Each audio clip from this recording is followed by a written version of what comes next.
Greetings, everyone. This is me again, Zara Bazak.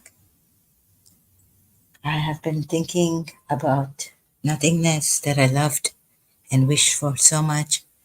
So, sharing my experience and how I came to this feeling of nothingness. Kind of near it, but not completely realizing it. So, would this be, what would it be for you? Let's discover. What does your mind say about this? Do you think it's useless, or do you think it's something, or do we have to leave our thinking aside and see, perceiving it without thought? So, what kind of perception would that be? Realizing what is this that is nothing, right? How do we see it?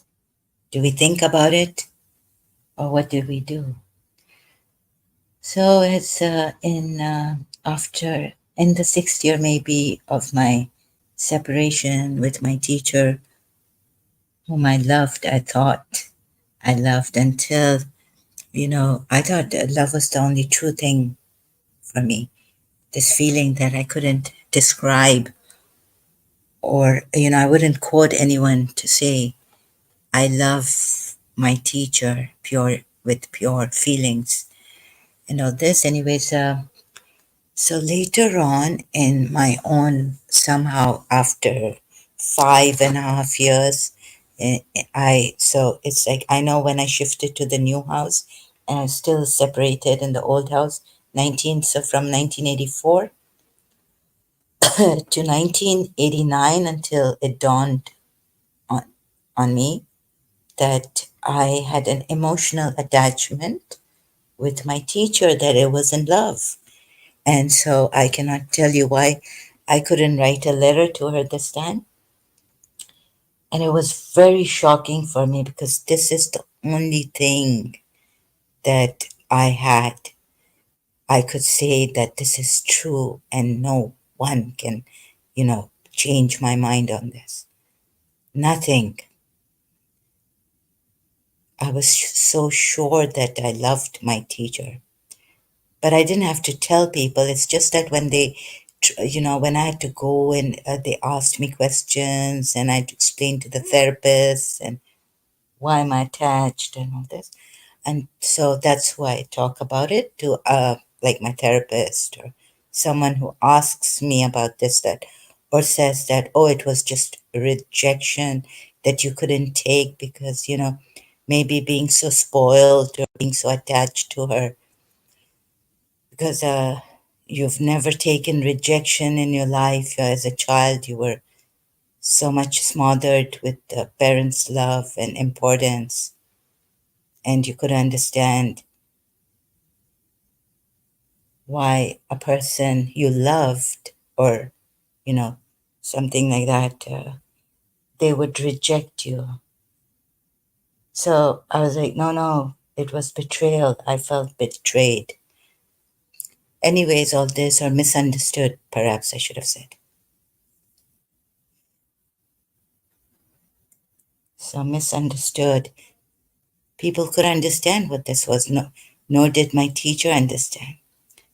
So one day, I cannot go into details how I came to a clear, like, insight, not to tell anyone, but now the only thing was that it was so shocking for me that, did I lie to myself? Did I deceive myself?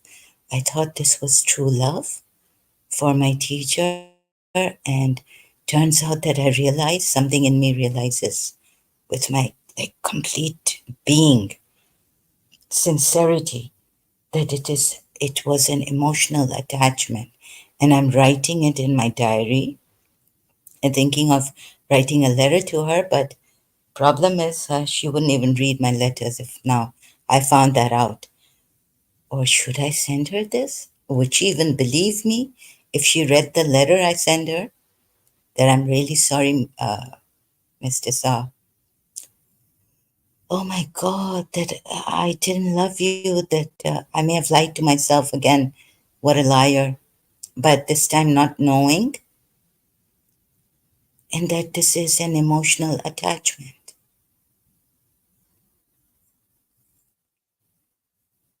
right? And so then later on, like the mind came back saying, no, no, you loved her like a father. I went to a, I went for counseling to a priest, Catholic priest who had come from America. So he told me, no, no, you love her and all this, and you won't get over her. This is true love. I was like, no, no, it's okay. I don't have to. He said he can help me, meet her and not go overboard with her. So I was like, no, I didn't. I said no to him. I said, it's okay. Maybe, because he's a priest and my teacher would be obliged. And I didn't want to trouble her much anymore on that, unless her heart herself wanted to come back. So he was meeting her at the catechumenic and all the prayers, Catholic prayers, special ones. And he said, I can talk to her. And I said, no, no, Father, it's okay. I said, how long will it take me to get over her if what you say is true, like it's true love? So he said, it's going more than 10 years, or even 10 years will not be enough to let go of her or get over her. So then, anyways, before that or after that, it dawned, I can't exactly remember, but it did dawn on me. And that I went to Father Augustine, the priest, in 1989, or end of 1988 or 89. So that's the time when I remember writing that, oh my God, it's emotional attachment. No one telling me, nothing, no influence, nothing. So then what happened is the guilt was something, and that made me think, I wish there was no God, because I used to go to her and want reconciliation with her. I couldn't accept, I was in a shock perhaps, that why would she leave me like that, right? So I kept going to her, and there was trespassing, and it got out of proportion and blowing up on, and that poor lady wouldn't even call the police on me, that she's trespassing, please. So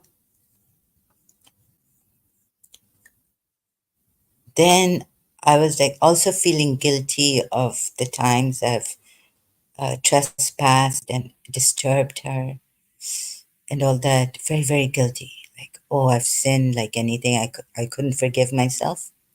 So I wished for being like, I wish God wasn't there. I wish this life, I wish I didn't exist. Not that the world didn't exist or life didn't exist, but my life didn't exist. And like that, I reached St. Joseph's College end of 1989.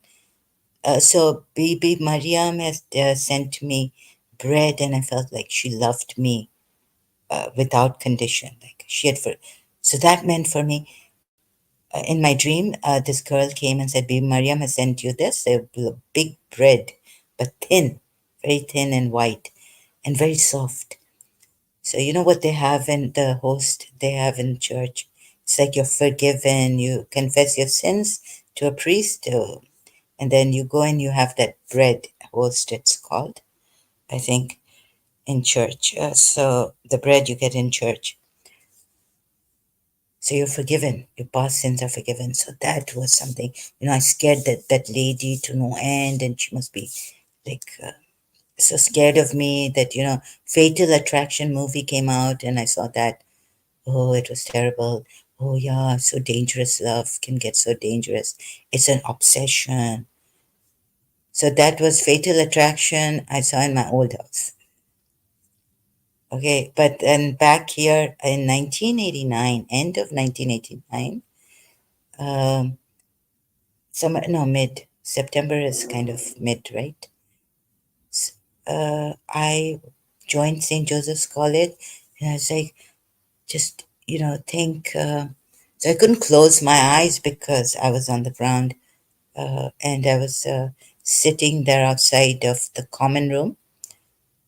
People were around facing the building, uh, St. Joseph's College building, and I was on the ground. And the common room is opposite our building, St. Joseph's College, and it's a part of St. Joseph's College, the whole thing. So I was just thinking, that I wish God didn't exist, or if I was a bird animal. And then I started to tell myself that I wish I was nothing, and nothing belongs to me. I am nothing. Nothing is mine. So this personal possessions, like, my sister, my religion, my mother, all this, my stuff that I have to protect, all this, my personal thing, personal possessions, or anything to do with personal prepositional phrases. I own this, I own that. Nothing. I own nothing. Nothing belongs to me. I don't. I wonder if I said I don't belong anywhere, but no, no. I wasn't feeling like I didn't belong anywhere, but that nothing belongs to me. Nothing is mine. Anyone can steal anything, snatch anything away from me now. And I started to feel that the next day or something. I started to repeat this, but it wasn't like I don't tend. I was even if I hypnotize myself, it would be difficult. So I don't know. It just hit. I got this insight. I started to feel like I could see the next moment without Mr. Design, the future that I couldn't see. Like Mr. Sa told me, my teacher, to take a day at a time, and I was like, I can't take a moment at a time without her. Every second hurts. I'm restless. The way they separated us was not mutual, on mutual agreement, understanding, and all this, right? So that's why I found it very difficult to see. It was like severance, cold turkey, leaf cigarettes, smoking. But like someone has snatched away that cigarette away from you, and doesn't tell you to leave it cold turkey, doesn't leave it on you. You are responsible. Make the choice. But says no, because the other person is involved, and they had enough of prince disciplining me, and all that, and I was just out too much for her, in this love for her, untamed love. So even she didn't want it. Now she with her work, 6 years with her. So in the sixth year, she was saying my work gets affected in school, and I can't take it. So it's not like so they had to sever ties without mutual. The school also agreed with her, or she agreed with the school, and so they made me sever ties with her, and not even see her at home or call her. Okay, so that's why I felt that was really terrible, unhealthy, and people deciding, and herself, like, I wish she could talk to me and tell me the reason. And if she told me the reason, it would be like, I don't understand. But so was it because you didn't love me, or was it too much for you, or what? So she couldn't come up to say that she didn't love me when I asked her that. Or has she promised God? She said no, she hasn't promised God not to see me. So all this. Anyways, so somehow I felt I got a miracle from God, because Bi Mariam came in my dream. So that guilt that was also taking me back because I felt so low, like low self esteem, bad. And, having a low self esteem is not good. I realized that at that time, the guilt. And then I was doing the worst things possible, like going to her house, trying to jump into her balcony with the and having the guilt. That poor lady. One page is like, that poor lady. Another page is like, but the vicious circle, like blaming her, then blaming God, blaming myself. It was a vicious circle that was not ending, unending, and only death could, perhaps. Even death would not give me peace without her. She's alive and I die. So, was it a miracle? And then Bibi Mariam sending a girl in my dream and giving me the bread, so I know what the bread stands for, that your sins are forgiven. So that set me free from, that feeling that, oh my God, that poor lady I've disturbed and I've been a trespasser of. So that got out of the way. Then also that she's scared of me. Was in St. Joseph's College. My Christian friend from her blogs invited me to their uh, to her sister's wedding, to their sister's wedding. Two friends of mine. There were three sisters. So one elder sister of theirs was getting married. So Miss Disa came out outside the church. I attended the church wedding too of their sister, and Miss Disa smiled at me, but I didn't smile back.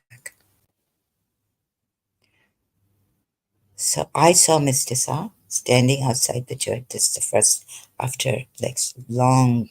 She would never do that.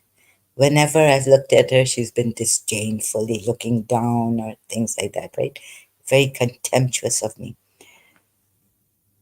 But this time I saw her after like 6 years of our separation, or in the sixth year. Came to church, outside church. She wasn't invited. So she came outside church. She looked at me and she smiled. So I didn't smile at her and I looked at Bibi Mariam's statue there, holy statue. And I said, what is this? So now the thing of that she's also afraid of me went away. That feeling, guilty feeling, that you made this poor woman get so scared. It's like, so that went away also, thanks to God. And then our circumstances or what? Hello, D. Hussein. Welcome. Hope all is great with you. If you have any questions, please ask me. I mean, what is this nothingness? Will nothingness help to set us free from the mind, which I was about to come to, is the culprit. I realized on my own in 1989 or 1990, all right? I think most probably 1990 now afterwards. Sorry, this should not be important for you right now. Please stick to the topic. D. Hussein, brother, this should not be important for you. So please stick to the topic now because it's very important for human welfare, well being. Please don't ask any such like personal, my whereabouts and my country and all this. This is not important. But my personal experience on this. Okay, I'm also an ex Muslim. Oh, that's great. Welcome then. And one day would like to hear your story here, or maybe a little, after a little while, once I finish with this. So discovering, let's see. Do you understand? I hope you understand this topic here, nothingness. So recently I was watching, I've read many Jiddu Krishnamurti books. In year 2000, I found his books. So this one now really got to me because this it doesn't need any punishments, self-inflicted torture. Like if I torture myself, I would get stop thinking of someone I was emotionally attached to, very much obsessed with in my past. Then you can, D. Hussein, then you can definitely join me if you would like to share your story, how you became an ex-Muslim. So, and what is your now, your position here? Do you sometimes feel like pain, betrayed? Do you feel anything of that? Or do you want to go to another, or have you gone to another religion? Or are you a truth seeker like me? So, would like to hear your story. So, where was I now? Yeah, so this also in year 2000, but before reading Jiddu Krishnamurti books, it dawned, I saw it, or, I realized that thought is the culprit. Father Augustine, my counselor in year 2000, year 1989, used to tell me that you use your heart a lot, meaning the child, the feelings,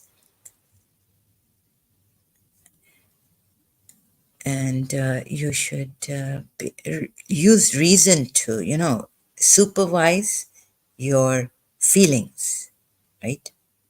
Your mind, adult. So he was, I think, doing the book I had read some time ago, I'm Okay, You're Okay.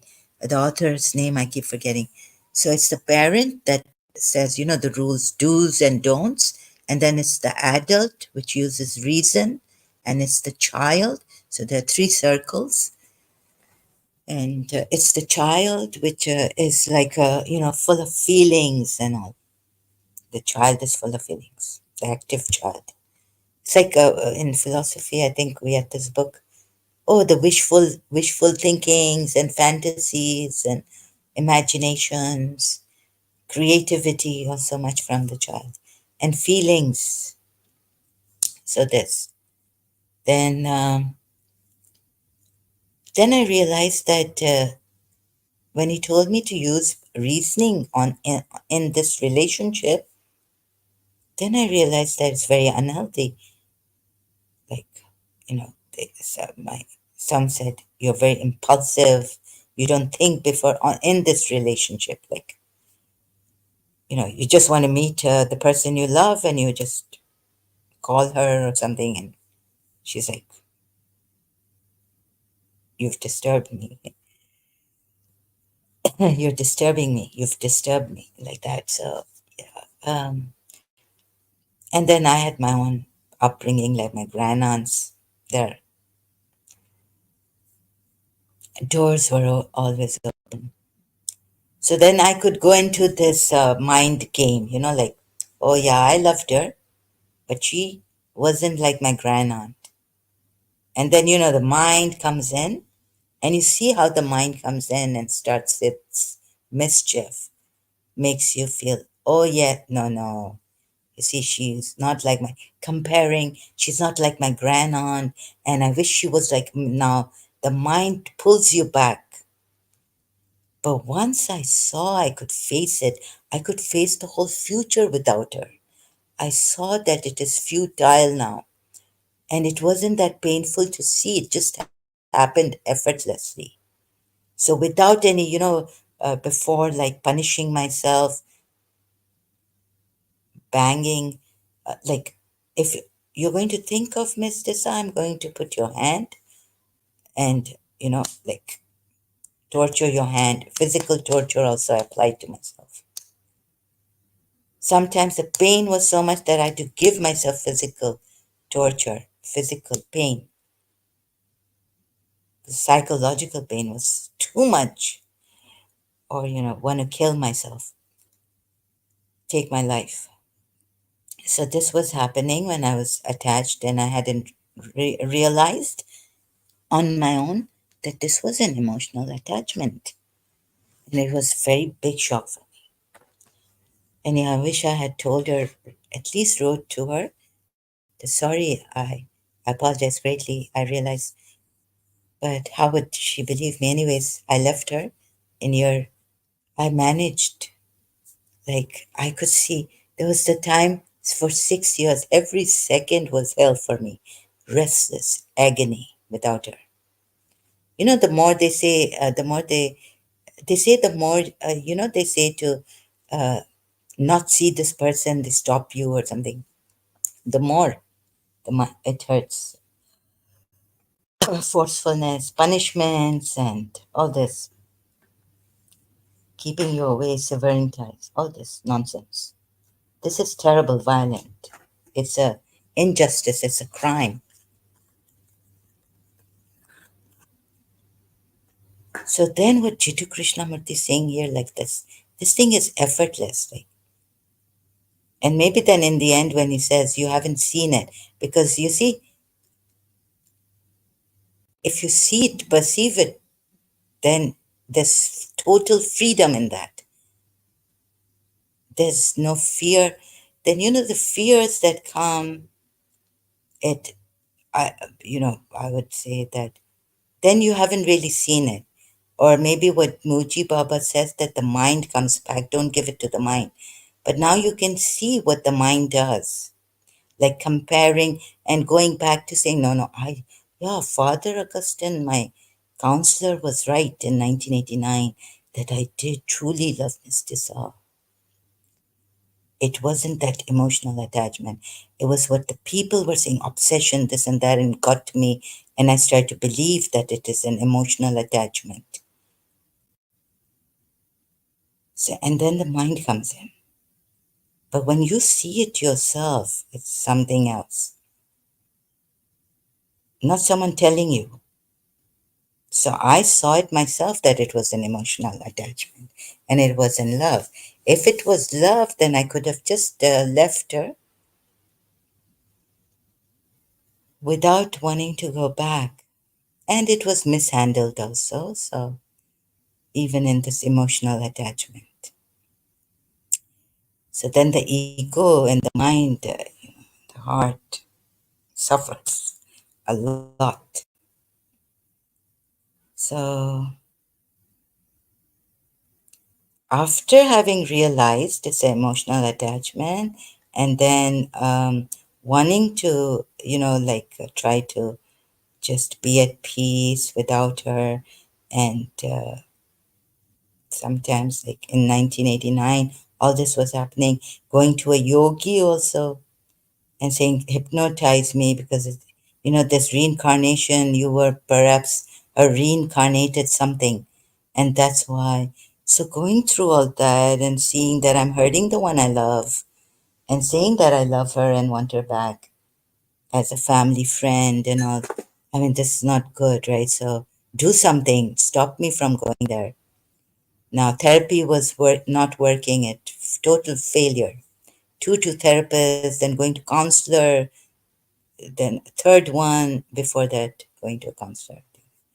Yeah, so this was too much. Nothing helped me letting go of her. And I was not able to, like, some people block their feelings for someone. I was not able to block my feelings for her. So reading his self-help books, Shakti Gawain, God has given you abundance, feeling, oh my God, yeah, this is in my religion. What Bibi Fatma Zahra said to Abu Bakr, God has given you abundance, and my father brought you to the light. Like, so it was going with my, and it gave me such a consolation that yeah, we have abundance. We're not needy.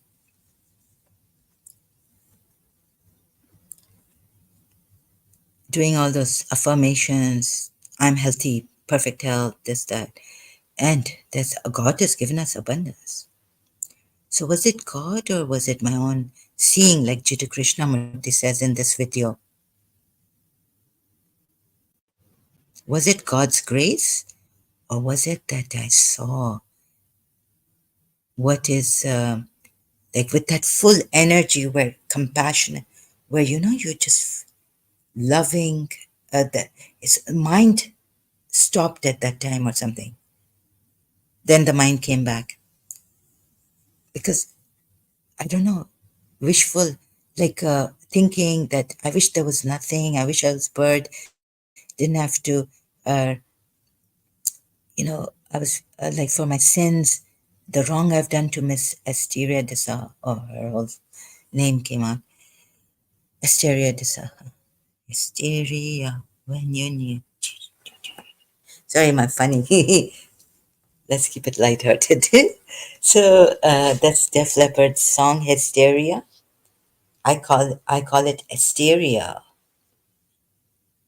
Hysteria. When you knew.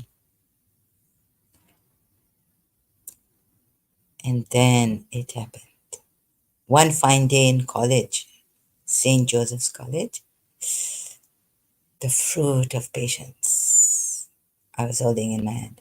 I could see a whole lifetime without my teacher and feeling like I was empty, empty, no, free from attachment, everything, without doing anything. Like the yoga thing, the yogi was saying, I can't hypnotize you because you're too intense, but this and that. But I knew I'd seen a movie somewhere in time, and this would help if they hypnotize. No, no, no, sorry, not somewhere in time. Hypnosis doesn't work in that movie, but I'd read a book where it says hypnosis works. So I said, if it's reincarnation, hypnotize me. The only way we can figure this out. Help, help me get over this. If it's a past life thing that I'm carrying it forward, and it's unfinished business or something, feeling. He said no, he could not. So I had to hypnotize myself. I had books of self hypnosis, and I did hear a scream, but that's not important. I didn't see anything, but I heard someone screaming.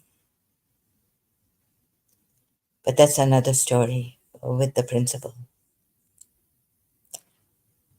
So I was quite empty. I didn't like this emptiness was so like light. You're feeling like, oh my God. Now I could enjoy the sad songs, even the songs that separation and of love, and not be grieving losing my loved one in college, like farewell nights, BA graduates, Bachelor of Arts graduates, first year, second year, third year got attached to the principal. So you see that maybe the mind comes, um, but when you see this, it's like effortless. It's not like I was sitting at the door of the common room and putting my hand, between the door. You stop it. Will you be thinking of Miss Tissa? Think of, like self-torture, like mice. You torture the mice here. He won't come here for the food. He'll go on the other side. The experiments scientists have done, like in Karachi American School, I was told. You torture the mice here, then, and this way you will stop the mice from, like these punishments you give to them, and what punishments to give, like torture yourself. So this mice will not be having poison here, but will have the cheese here,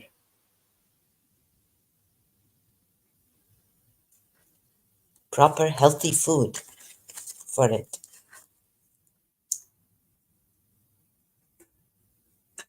So please watch this video about this organized. It's on Beyond Organized Dialogue with Daniel O.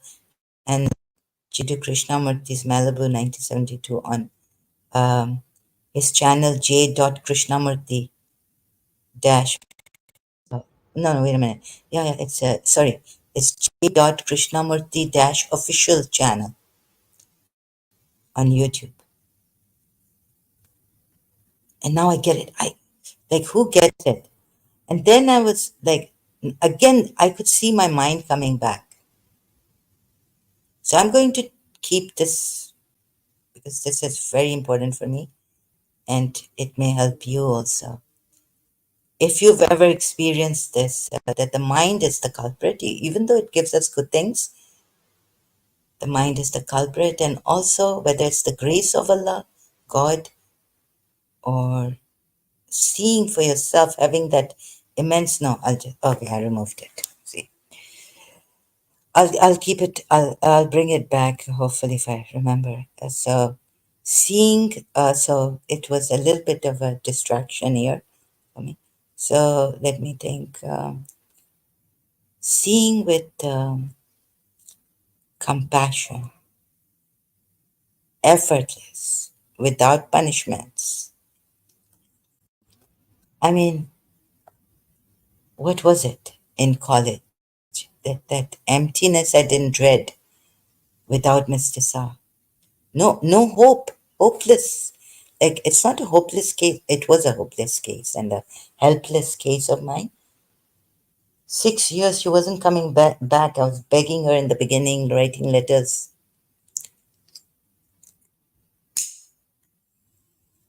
Not even as a I wasn't in school now, but not even as a family friend.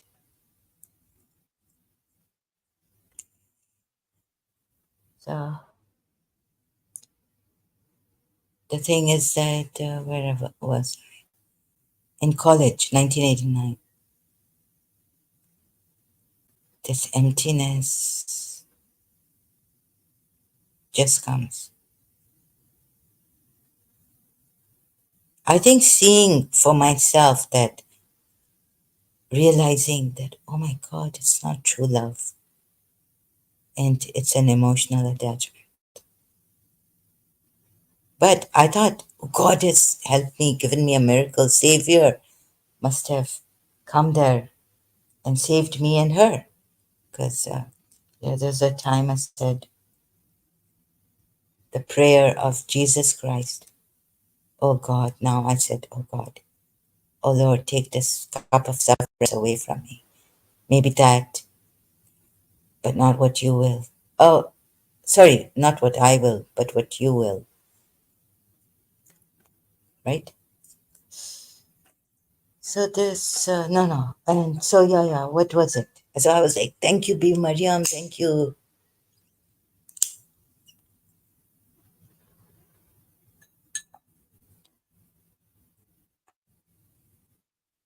So maybe now going back to that dawning of, oh, it's emotional attachment. It wasn't love on my own. Not that someone, I went to someone's house and told me. If that happens, you don't, someone needs to show you properly that, oh, it's people saying, it's a fixation with the principle and this and that also. Uh, you have fixations and you're thinking your love is bad, gets very attached, you get very attached. No, it's like really on my own realizing, sincere with honesty, all being, oh my God, that's not love. And I've told her I love her and I will go with you. I will be waiting for you and I will be with you, go with you all the way. Like, she said, what do you mean by all the way, right? These American movies, I mean, in the American movie, maybe it doesn't sound good saying I will go with you. Good. So I used the wrong phrase, but like till the end of time, I won't let go of you. I'll be waiting for you. And this, like until you are alive, all the way, even when you die, I'll die with you. I'll kill myself or something, take my life. All the way, that way.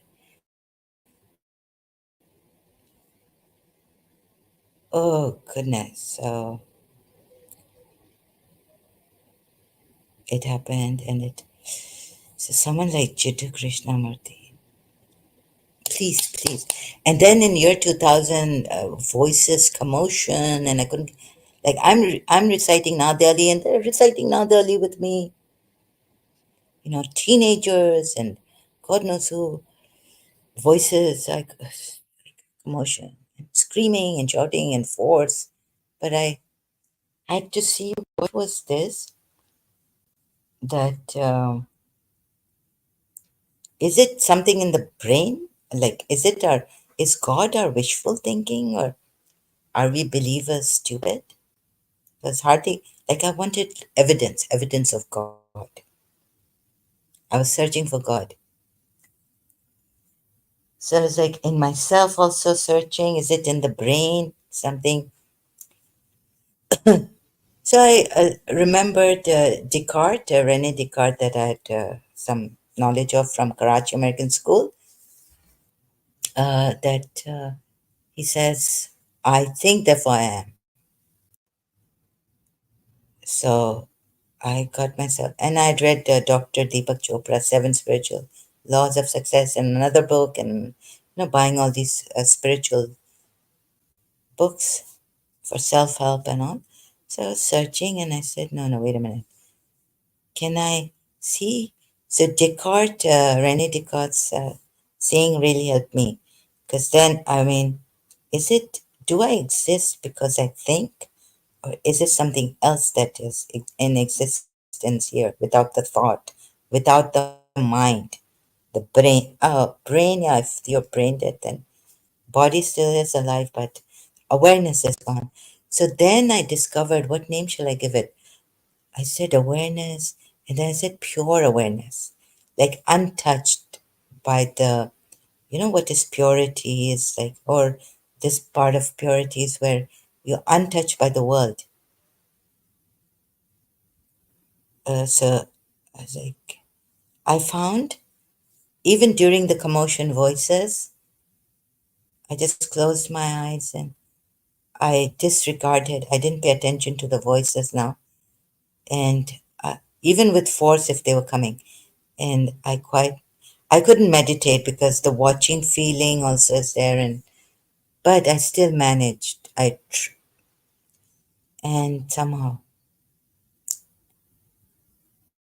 and I said, is it my thought thinking that I am, therefore I exist, or is it that something exists beyond the thought, and there's existence here beyond me thinking that I exist?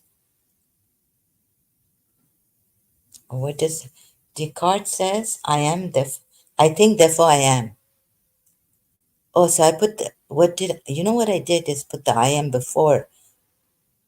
I am, therefore I think.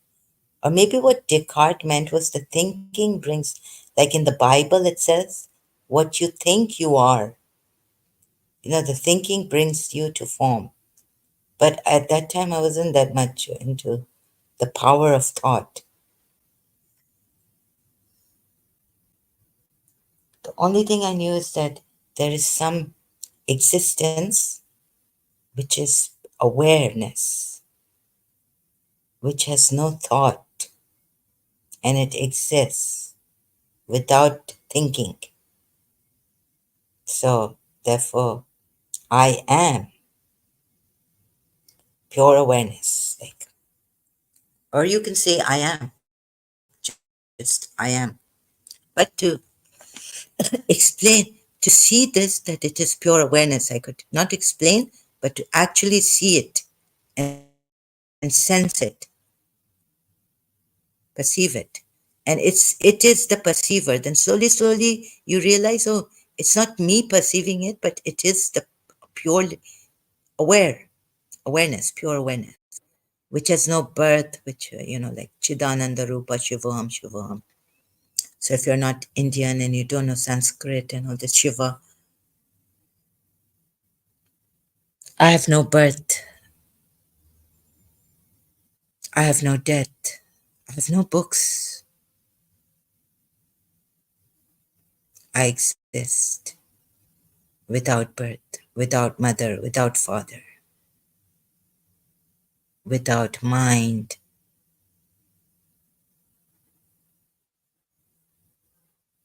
Yeah, so like that. Or the way I used to say in college, first year when I joined, I have nothing. I am nothing.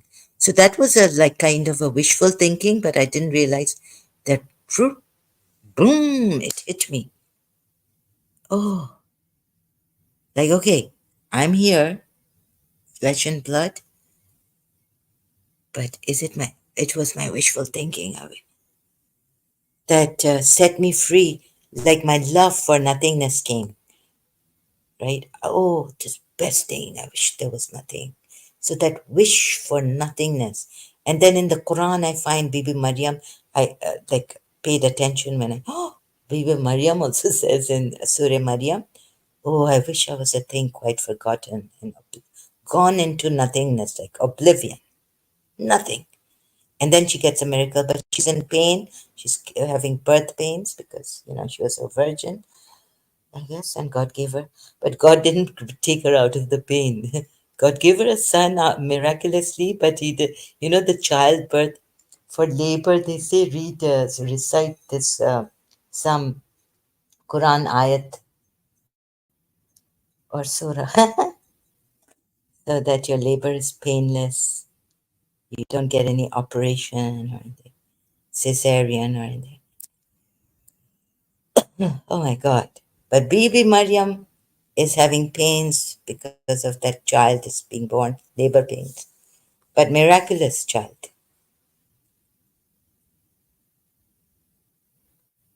And then I was telling my father, like, some people, so the mind comes in, so your parents influence, friends influence, all this around you. But in this love for Miss Desa, neither did I care for my reputation, what people thought. It was what I felt inside for her, this love I had. No influence, outside influence could influence me at that time. But then life made me weaker, and then so now back to that. I feel that dawning on me. This is emotional attachment, and then slowly, going to love, going for that nothingness, wishing for the nothingness, that I was nothing now. Forget the bird animal that doesn't need to be, is inspired by God. Surah Nehel, the bee is inspired.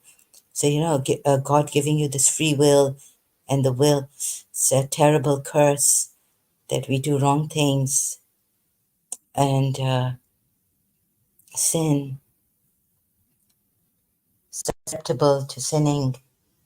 So all that, uh, forget it, even the bird. I just wish that God didn't exist, because one day I was like, I was feeling very guilty. So I wished God didn't exist, and I tried to like imagine there was nothing. Now I didn't realize that I couldn't go beyond my awareness was still here. And when I wished for nothingness, like I didn't have to close my eyes, but then just look, and I'm flesh and blood. But what happened to me was that I said, oh, God has given me this miracle. I can see the future without Mistisa. I didn't have to now take a moment at a time or a day at a time without her. So now God has given me a miracle. So, okay, I'm in flesh. And now I feel, oh, the world can throw anything at me. But, that guiltless, that nothing, that emptiness, I'm okay with it. I'm okay. Someone can, even a friend can betray me, or someone close family member can come and snatch away my belongings. I felt at that time that it was okay. Like Jesus said, give them the cloak. Who asks for your coat, or vice versa, the other way around. Sorry. So I would, give it to them. Friend betrays me, it wouldn't shake me up or shock me. Oh God, I trusted her. Look, she was saying she's going to take care of my bag and this and that. And then she's stolen it. Oh my God, like that would, Like in year 2000, I was pulled down. So now I'm like, I've risen up the petty things in life above the petty thoughts to my highest self, and in college with like nothingness. It's not nothingness that I still wished for, but there was a certain emptiness in me, or that emptiness gave me this, freed me from just, the feeling of emptiness, freed me from the attachment I had, emotional attachment with Mr. Sa.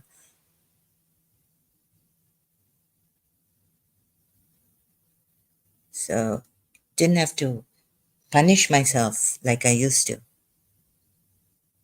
You're not even going to think about Mr. Sa. And there I was punishing, and then again I'm thinking and missing her and saying, I'm going through hell. So these punishments, they don't work. Jiddu Krishnamurti, it's, but you've got to see it. I cannot show you, but if you go with the Jiddu Krishnamurti, I'd advise you. For example, I would say even like someone like, I was, and he doesn't let you get attached to him. Like the Ismailis, they have a wonderful, absolutely adorable Imam, right? And if they leave that Imam, you can see what happens to them, like what has happened to these ex Ismailis on Facebook. I questioned them and how they came and attacked me, like in a group, and not willing to listen or see. So, once you leave that wonderful spiritual father, like Jibrail's angel, Archangel Gabriel's mercy, wings are on you, and he's taking care of you. And God forbid if he dies, we will all, like, even I would perhaps cry and cry my heart out, or eyes, like much out. All right. But Jiddu Krishna. So even Elena Ali, like you can check her. She's an ex-Ismaili. And now what is she doing? This all, hitting Ismailism, this and that. See, all this thing. She hasn't seen, I guess, also properly. So once you get attached and you feel your Imam has betrayed you, like that day I was like, I'm going to die. When I read about Imam's father and all, oh God, the Inside Ismailism website. And I love this Imam so much. I felt I would lose my mind, or, I should die.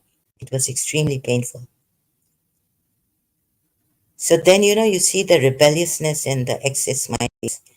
Like at times you see what against Prophet Muhammad, because I feel betrayed much by this false prophet and the Quran. I feel terrible.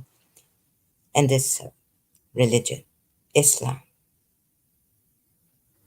also.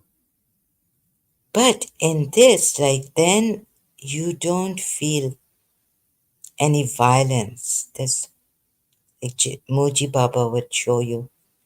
You say, don't give it to the mind, but you see yourself how the mind pulls you here and there. Not paying attention to what you've seen now, that it was an emotional attachment. But you see, even Jiddu Krishnamurti says that we seek escapes because maybe, like here in this video, Daniel O'Hanlon says it's difficult. Jiddu Krishnamurti says it's easy. Uh, but it's so difficult. The mind, one side of the mind makes it great. The other side, like mind is fragmented. Other side makes it so painful, I cannot tell you. So it's difficult when you are in the mind. The mind is the culprit. Very painful. Even attached to your spiritual imam or Imam Hussein. And then, oh, to leave that is very difficult. You keep going back, you have relapses also. Jiddu Krishnamurti says you haven't seen it, or what Muji Baba says is don't give this to your mind. So before you realize, the mind has taken over.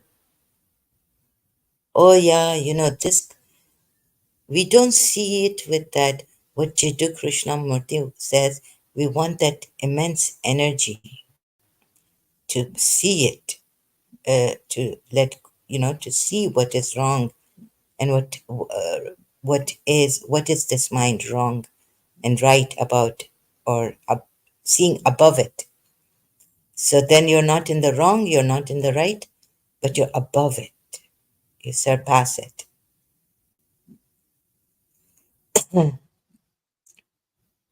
So all the opposites, fear, love, hate, fear, and security, you're above these. And so, I mean, in this place, you see that it's something, that it is all this mischief of the mind,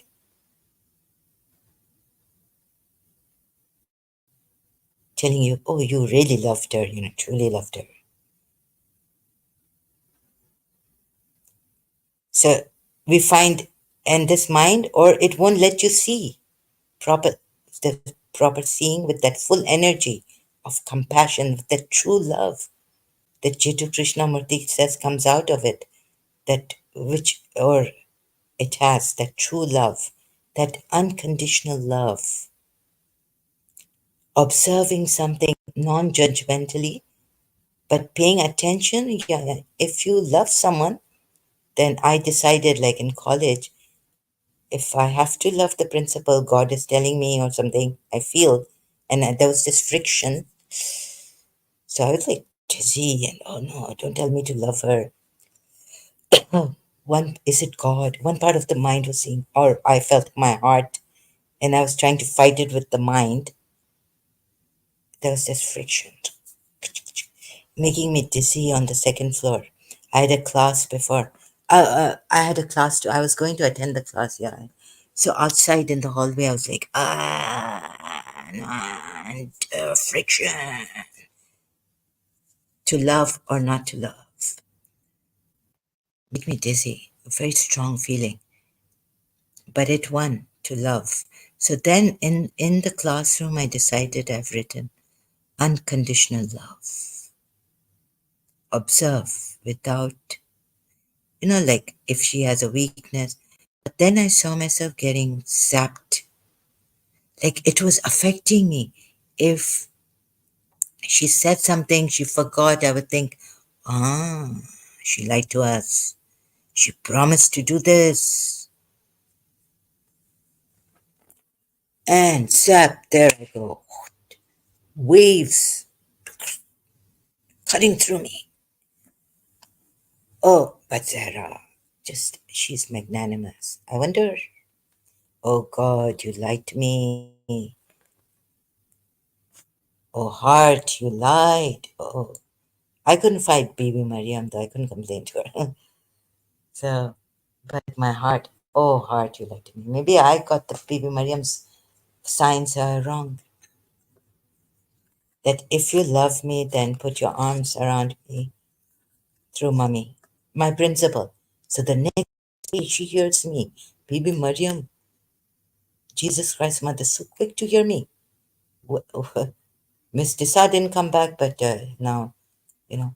And what happened is, I didn't ask Bibi Mariam ever to bring Miss Disa back, because at that time she was not, I didn't make her my guardian. Maybe, I don't remember. Yeah, when she sent bread, yeah, that was the only time. So, yeah, So I made Bibi Maryam my guardian, my interceder to God, and all. When a girl she sent, so that was when I was just about to join college. And then it was so like, it was like, Bibi Maryam sent me bread. It was like the guilt went away. And she loves me unconditionally. So I then took that unconditional love, like she loves me no matter what. She's here. I trespassed, whatever I did to Miss Desa's house, in her house or her car, and her days, her nights, and disturbing her. I was forgiven. So it was good. Bibi Mariam did forgive me. I mean, like, she didn't say she forgave me, but she sent bread. And bread is that symbol of forgive. Like, you confess your sins, so you're forgiven by the priest and by God. And you can take the bread.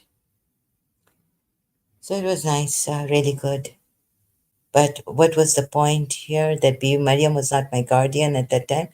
I didn't ask Bibi Mariam to bring Miss Tissa, because then I was quite feeling a little light, wondering and doing some self hypnosis. And but principal, yeah, I didn't want to love her, so I was like in friction. She came in the parlor, and I was thinking opposites. We were sitting. I was sitting opposite. She was standing in the parlor. She came down, and I said, "Don't even think. Don't even dream about it." I don't know why the thought came that, oh, it's such a nice lady. You can love her. Oh, I said, don't. I don't want to get attached. Don't want to go through that hell. No, no, Bibi Mariam, please help me and help yourself. Don't even, Zahra, don't even think. Don't even dream about it. But I don't know why it continued, this feeling. Then I even tested her once, tested my voice, my heart. I said, heart, you lie. So I said, okay, you're telling me that this is the one I somehow mistook the past teacher for? Oh, I said, okay. I went up. I looked for her. She was upstairs on the second floor, walking on her walks in college. The principal. I said, Miss, can I walk with you? She said, no, in a very stern way. Ah, I came down and I said, I got you hard. You have lied to me. I'm leaving this college. Now don't get me attached to this college. The principal, sorry, not the college. So I was going to go, but something stopped me. I was like, look, she's that wonderful lady, the gorgeous lady, that lady who has her arms open. If I went to my grand aunt and she was a principal in college, she would say, work. My grand aunt, maybe another student, not her own niece or grandniece, but like that. Okay, so I'm going on with see, this thought. So trying to explain. I wish you this. How can I show you? So Jiddu Krishnamurti can. And now it's for free available. You know how much his books were in? Oh, well, it's a measly here. But at that time for me in Karachi, 1,900, like rupees, Pakistani PKR. Let's see now, PKR. Ooh, oh my God, what am I doing? I think I spend a lot. I'm living like a princess here. Oh, It's nothing. Oh, oh, oh. It's like my goodness. I buy my reading glasses for 7 dirhams. Oh my goodness. That's a lot, but PKR, Pakistani rupees. Ooh. Okay, so at that time in Pakistan, we were gharib now. Gharib. Gharib al Ghurba. We were poor, having financial problem. I mean, Pakistan, 1,000 rupees is a lot in year 2000. Now I don't know what it is. So,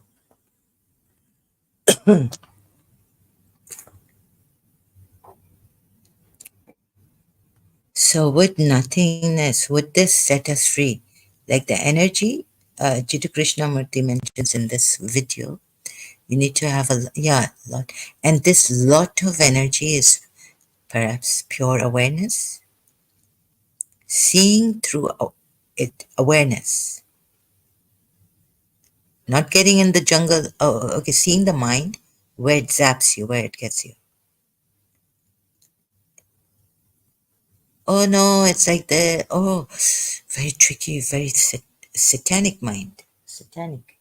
It hurts you and it tricks you. And also, okay, back to the energy. I'm not good at this. Sorry, I apologize. This energy. Could it be like that? We say, let's put the rest to God, like try your best and leave the rest to God. So, this is that the compassion, the mercy energy. But let's not give it names. You see, Jiddu Krishnamurti doesn't give it names, but says it's that immense energy. And only with a lot of love can you heal, like I've written. Love. Only with the like love, true love, or lot of love. You don't have to fear attachments, fear like Bible. Okay, I'm giving a Bible verse which I found later that true love casts out fear. So it just casting it out, it just dissolves. Fear never comes back. True love is not afraid of anything, right? Saints are like not afraid because they have that immense energy, that guiltless. Now they've reached oneness with God or something, nearness to God. So saints have that immense energy. So become a saint. Or, okay, you know what I mean? Just, no, like, just know that it's like that. That energy of God. But we don't, Jiddu Krishnamurti, he so gracefully comes to it and tries to show you, please take this. And, this immense, this, like I was singing that song, I remembered in college, I started to sing, I'm free, or John Saketa, when, or maybe later on after things are only as important. I could, like, then you are so free. Things are only as important as you want them to be. Which year was this song of John Sakata, I'm Free, released? Which year was it released? It doesn't say. Wikipedia, again, released, I'm Free. Yeah, so do you need a friend? So please take Jiddu Krishnamurti. He will totally, and listen to him. See, he will show you. He will help you what you are, how you can see with immense energy. So then it's not difficult. Then it's effortless. It's not difficult, so easy. There is note. 1990 song details. I think I'm free. 1993 CD. Okay, I bought the cassette. Maybe, in Pakistan they had year before these pirate things and all come. Yeah, I was in college. 1992, college, even 1993. So in 1993, somewhere I graduated. I'm free. Yes, because I remember listening to it in college. So things are only as important as I want them to be. And it's effortless. You don't have to fight, control my mind, methods, exercise, discipline. Discipline the mind. Go for the 5 times prayers. Go for fasting. Easy way out. But who will take the easy way? The mind will come and say, no, no, no. Look, this is Satan. Some people have even told Jiddu Krishnamurti that he's the devil. Are you the devil? And then, or are you insane? Like, or, so he's spoken about what is insanity. Like, it's from the mind. The mind is fragmented. You can see. But this whole, this absolute thing, and that's not the way Jiddu Krishnamurti showed it, but he was showing how can he be insane when he doesn't have a center to, operate or work from or live by? The self centeredness that comes from the mind, the self. It's this whole, it doesn't have a center, it doesn't have sides, it doesn't have compartments, cages, like the mind, from this part comes the emotional, the physical, this, what do you call it, movement, from that side, left side of the mind and right side of the mind, and all this. You see, and the mind concentration, like on one thing, but this is like being, it's like full, it's like seeing the whole picture, complete in itself, absolute. Complete is what, you would say that something which was not incomplete and now has become complete. So let's not use the word complete. Even Moji Baba said, or said that, let's not use infinite, infinity. Let's use eternity or infinite. Which word? But so, like I also say, like let's not use the word complete. It's like it was incomplete and it became. It's like whole or wholesome. It's like part. It became whole. No, no, it was never part to become whole. It never became. The mind is always in time becoming, becoming, from being to becoming. Stay in the being,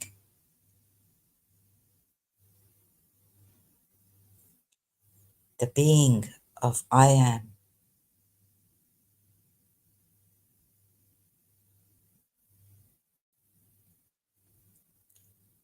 Okay, and how is this nothingness when we are flesh and all this? These forms have come up, yes, we are flesh. But in this is this pure awareness. There's only pure awareness, and it has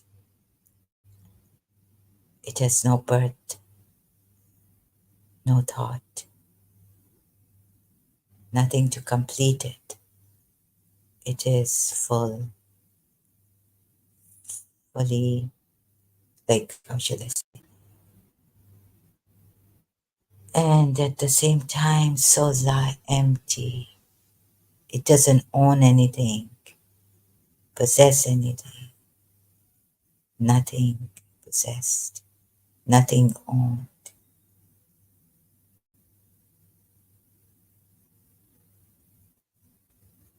It is this.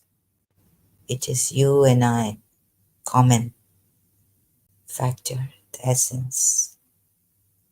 It exists. without being created,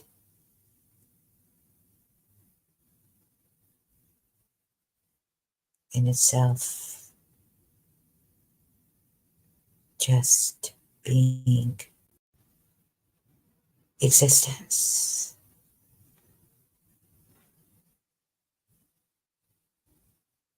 Nothing to own. Doesn't belong to anyone but everyone. All prevalent. We can't say it belongs here. And I was thinking, okay, so how is the now my mind came, even though I love nothingness. So how is this nothingness? Now you see, I searched the definition of nothingness. So even going mentally looking at it, let's see how I look, whether I looked at it mentally. So my mind asked me, can you? It tricked me today.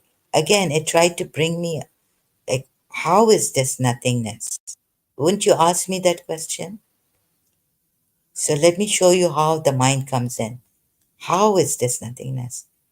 Now, this nothingness, so the how, what is the meaning of definition of how? In what manner? By what means? Okay, first, let me show you this. So I looked up the Google Dictionary Oxford Languages, used to ask about you see, used, how is used to ask about the condition or quality of something.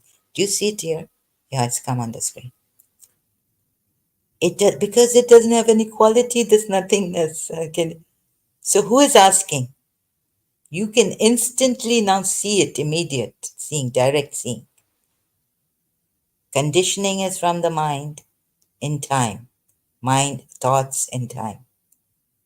Quality, this doesn't have any quality. This is absolute without any quality, quantity. It doesn't even have any quantity. It doesn't have any conditioning.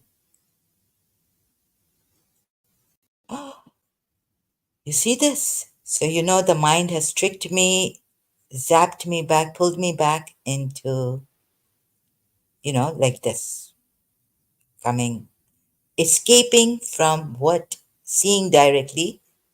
And the seer is who? The nothingness, in the nothingness, awareness, pure awareness, right? How shall I say it? And awareness also has, like, perhaps no birth, no death.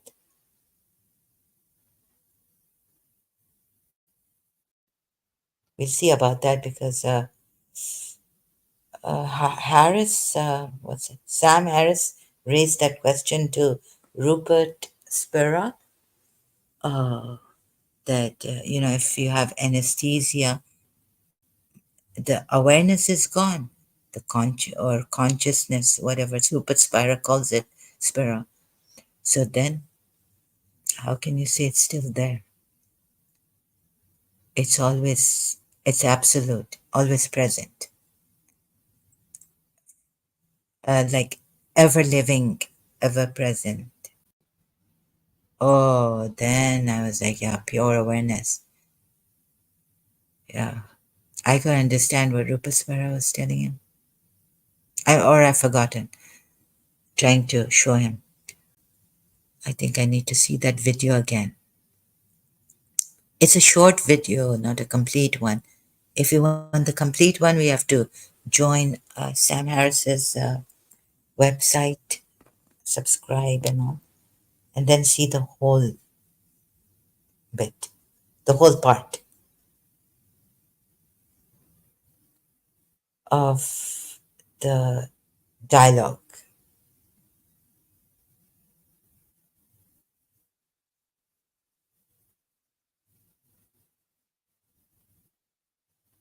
So without awareness, still nothingness, right? Unaware. So what exists then? Nothing. And that exists. unaware, but nothing.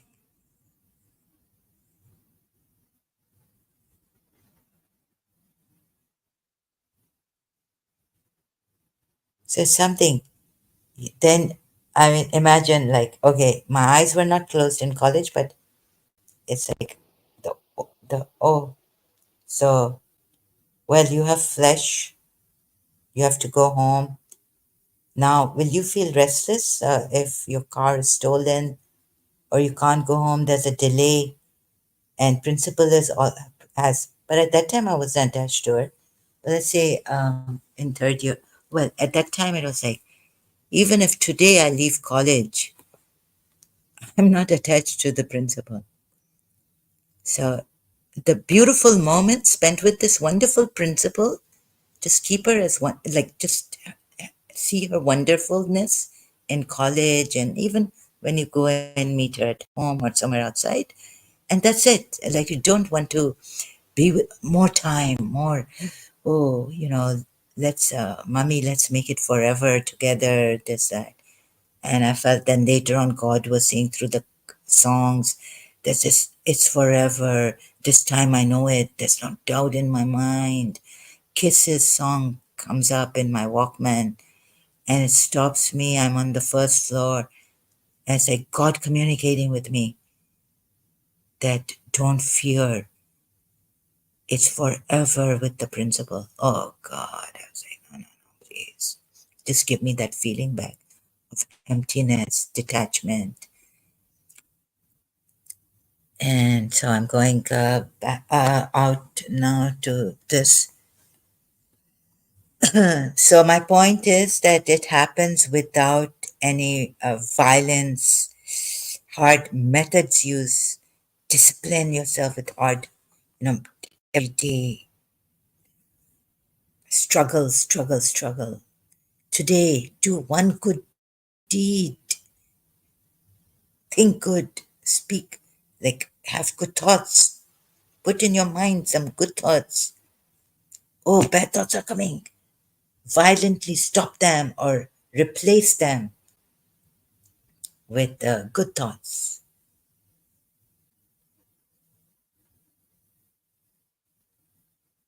So that little bit of thing used, effort used to replace, if bad thoughts are coming, replace it with good thoughts. The religious people or Muslims would say, A'udhu billahi minash shaitanir rajim. I take refuge in Allah from Satan. But say four kuls quickly. Kul huwallahu ahad, and this. I take refuge in Allah, the king of this and that, from Satan, Satan's whisperings. And then we have the nafs soul also prone to evil. So we have to protect it. So all this is violent and there's friction in it.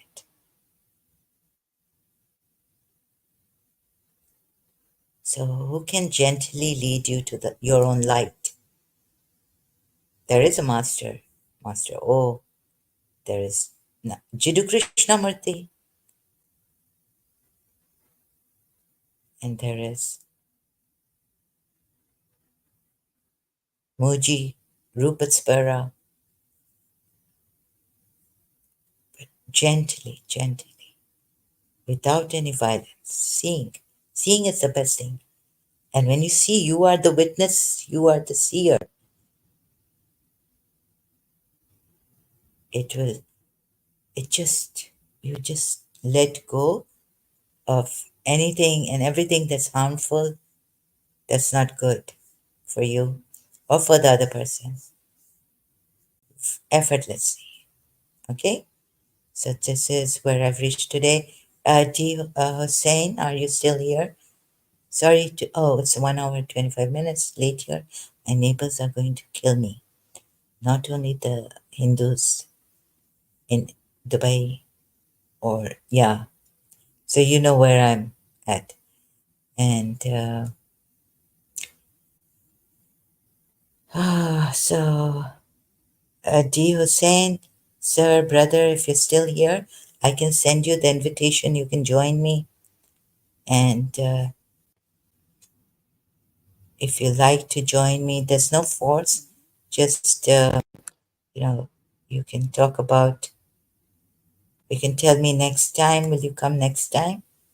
You're most welcome to share your story, how you left Islam. And please do stay away from Islam. But seeing it yourself, oh, you saw it, sorry. Muslims, what I mean is, he saw it, and I want to know how he saw it. So you don't, so you see, ex Ismailis, oh, sorry, Ismailis, or also those ex Ismailis who have gone into the Sunni Islam, so helping you so that you don't feel such a shock, and might, you might be missing your imam who you feel has betrayed you like anything. And so you've taken the other, on rebound, you've gone to Islam, Sunni Islam. That's not good. That's an escape. So, of course, this Imam, Ismaili, see, this Imam could not give that kind of self power, that energy you require to leave everything that you feel, that you see is wrong. Even Islam is a false religion. It's false. Leave it. But they went to, so you see these ex Muslims? Oh, sorry, ex Ismailis, meaning ex Muslims, yes. But especially Ismaili ex Muslims and ex Ismailis. Oh, sorry, ex Ismailis, ex Muslims. Sorry about this. Helping you see that you didn't really see, or it's an escape. You get something else. So we're also escaping. I'm also escaping now. I've been escaping.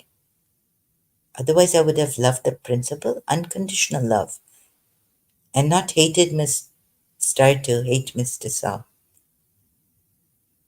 Unconditional love.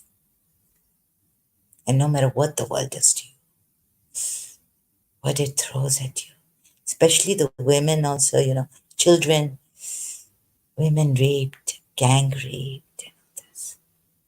And if your imam leaves you, oh my God, this, eh, you're brilliant, you're absolutely wonderful imam, you feel betrayed by. What do you do? In that not seeing properly, you go and take another religion. You convert to Christianity, or worse, Sunni Islam, right? So where is it? Oh, Agha, and His Highness Aghan the Third. I mean, is this true that he was like my father's like him, coming out of the casino. My father loved the casino in London. We used to complain, close the door. He would throw coins at us upstairs. Like coins on the window. Now open the, used to punish him. Oh yeah, we punished him like this also. So, no, wait a minute, sorry. What is it? Inside, this is inside Ismailis. Inside Ismailis. No, no. See, you see how painful it is for me? Even as a ex-Shia, ex-Muslim, just adoring, like, and then seeing how, oh my God, how we've been lied to. Or is this true? Seeing a picture of Maula, His Highness Aghan, yani Aghan's grandfather, the Imam before him, Aghan the Fourth. Where is it? Secret Life. Oh, His Highness Aghan has moved to Portugal. Oh, I didn't know that. Uh, what's that? The one that the Secret Life of the Aghan. Huh? Hazir Imam's alcohol business, but he doesn't have alcohol. And his Ismailis don't have, it's haram. And what else? I can't find that Ismaili festival, Agha Ismailism. Agha, yani that one, Agha Khan is not the son of Prince Ali. Where's that? That's after the blasphemy. Huh? Karim Agha Khan's women part. Okay. I think I'm not, I have to go to Pure Awareness. I mean, just pay attention. Marinate, as Muji Baba said. It is very, very, very painful.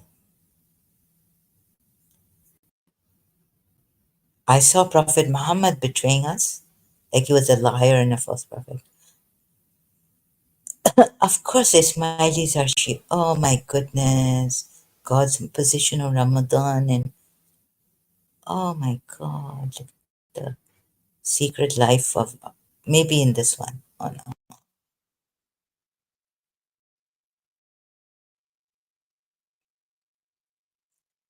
So there was an article here that said that His Highness Aga Khan the Fourth was not the son of.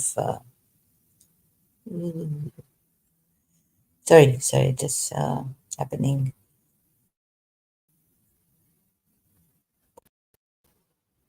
Oh, my favorite one of my.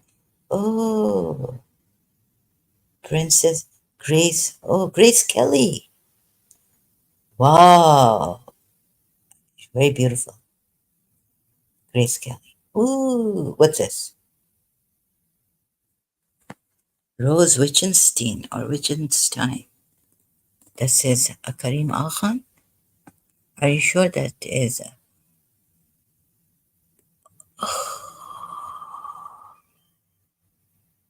That's his wife, ex-wife. She looks like that actress. Okay, I don't know her name, but you know, in that movie, and the soundtrack song, one of the, what was that? Returning to that secret place, take my breath away, take my breath away. Through the hourglass, I saw you. In time, you slipped away. This ex-wife of what's her name? Princess. Here it will be Begum Inara, not Princess. Begum Inara. Tom Cruise and what's the name? I've forgotten the name of the actress in that movie. The soundtrack, song of that movie. I'm singing "Take My Breath Away."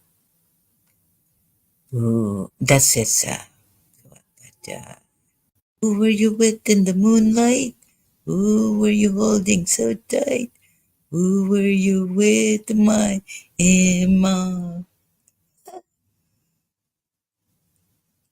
But no, you will not have bad thoughts. You will have good thoughts. See, this, maybe it's out with his sister and wife, and they just had a dance. So, what's so bad about this?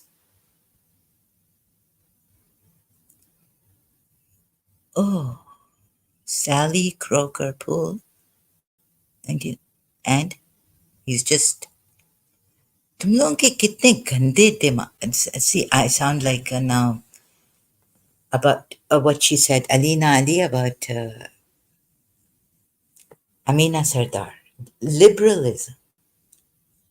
I mean, तुम लोगों के कितने. If I danced with my teacher, like she came, okay, my teacher, she came to my birthday, first, second, third birthday. My teacher danced with my cousin, Raju, right? Now, are you going to say that, please, she's like 36, 35 decades older, and I'm, yeah, something like this, 37. She's 40 decade, she was 40 decades older, like 40 years older than I was. And my small, no, no, my big cousin, but like just a few years difference between me and my cousin Roger, please. So here, and what's this? He's just dancing with Princess Grace Kelly and her husband. She was then Princess Grace of Monaco, Monaco. Nice accent. What else is there? Oh, so I've come to this. Oh, and if it's not safe for you and your voice, so then of course you cannot join us. Safe. You see how terrible it is, you Muslims, what you have done. If it's not safe, so we are scared for people's lives, like ex-Muslims' lives. You will kill them, harass them, God knows what. Very, very terrible. Allah. Wait a minute, sorry, excuse me. So thank you about this, sharing this. At least when I'm sharing it, you are in my misery. You, I feel support. But oh, I don't want to say this because it's going to destroy me for the night. Remove it. Oh my God. Sorry, I'm okay. So there's nothing. Ismailis, come and help me. No, no, I need to help you. I have to help you. So it will be less painful. What we can do is we can together. So Miss Tissa left you. It was terrible, terrible. But how? I mean, terrible words I'm using, but it was like hell. And every moment she was on my mind. You are always on my mind. Elvis Presley's song. Not even hard labor. So if it's hurting you, so when I found out Prophet Muhammad was a liar and a false prophet, and even his progeny, it hurt me terribly, tearing me apart. That's how it felt. I mean. So what we can do is, I wish I could give you the all this emptiness, just being empty, being empty. Oh, mind is attacking me, just being empty. And what is there really? What is in life and living, Hafiz, when all things are not?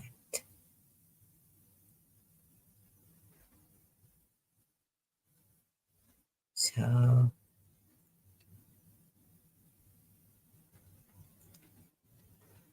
it is difficult when you still in the mind, but when you come to this by the grace of God, so they are they're Jiddu Krishnamurti and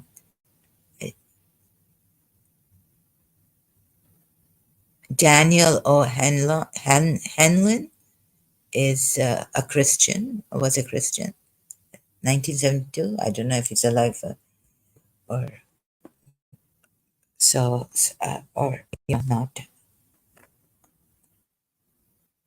So he was saying it's the grace of God, and there are some leaders like you also. You're helping like this, some guidance, no, given, and he's there when he was there, guidance, showing you. So we can say that there are some saints who have helped and come to this, and they showed us all this the mind. You see, and that's what Daniel O'Hanlon says that no, I have a problem. 'Cause I'm in this, like the petty mind. That's the mind, great side of the mind, the petty side of the mind. All this, he realized, he saw it. Still, I don't know. Then Jiddu Krishnamurti said we have to go. Maybe because you didn't see it, he didn't see it properly. or it was too difficult because it's the mind pulls you back, and then it's very difficult, very painful to see that maybe, like Jesus Christ, letting go of Jesus Christ, or Jesus Christ was not the Messiah. Then the other Christians, if they realize this, very, very difficult when he's given you a miracle. Let's say he gave David Wood a miracle. Very difficult then, very difficult. Such cases. Imam Hassan giving you a miracle. So what does Jesus Christ, oh God, what Jesus Christ says, it's your faith that healed you, to a soldier, a Roman soldier. If you have faith as much as a mustard seed, he says, you would ask this tree or this mountain to move, and it will move. I've been trying to move things, but it doesn't. They don't move. And I felt so sad that I don't even have faith as much as a mustard seed.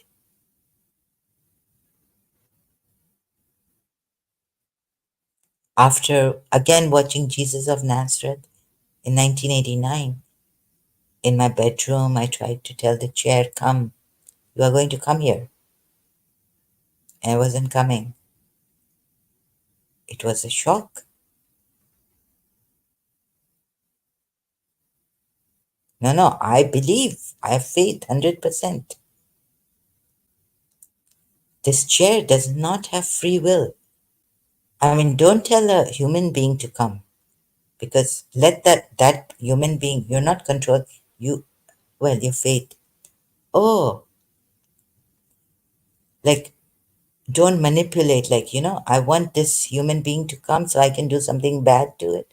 No, that kind of attraction, or for physical, no, or you can't force it on human beings, but you can force it on a small item, like these items like in your room. Like, don't go, don't tell the neighbors, like jewelry or some expensive thing, or the wallet, come this way. It won't work like that. Maybe people manipulate. Yeah, they can use these energies. Oh, Toba, there's a lot of evil working. So, anyways, my faith was like on my chair in the room, in my room, and not for manipulation, but to test my faith and to see how much is it. Mustard seed, like that. Okay, then where shall we end? I think I will now end this. It's so 1 hour 43 minutes now. Very slow. Ismailis, or even Ismailis.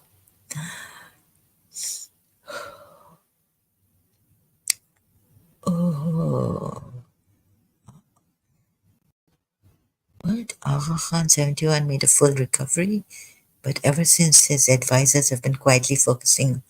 Sorry, I just have to. Was this full recovery from what? What happened to him? When the when Aga Khan regarded as living God. Living God? He's never said he's a living God. But an Imam. Okay, Imam has some powers, godly powers. By his 15 million Islamic followers, collided with the snowboarder and on the slopes of Courchevel last year, and was flown to hospital in Boston with serious injuries. The incredibly delicate issue of his succession was raised for the first time. As a result, the accident was kept secret for more than 2 months, and hospital staff were under instructions not to disclose the identity of the famous patient. Yeah, the Ismailis, I can understand they'll be beating them. No, no, they're not allowed to beat themselves. Like His Highness Aga Khan here also, when he comes, when I see him in my third eye, and when I want to do matam for the 45 Aga Khanis, he stops me. I'm deluded. Dude. Aga Khan, 71, made a full recovery. But ever since his advisors have been quietly focusing on the suitability of his eldest son, Prince Rahim 36, to inherit the title. Although ultimately it is Aga Khan's decision, I think it will go to his younger son,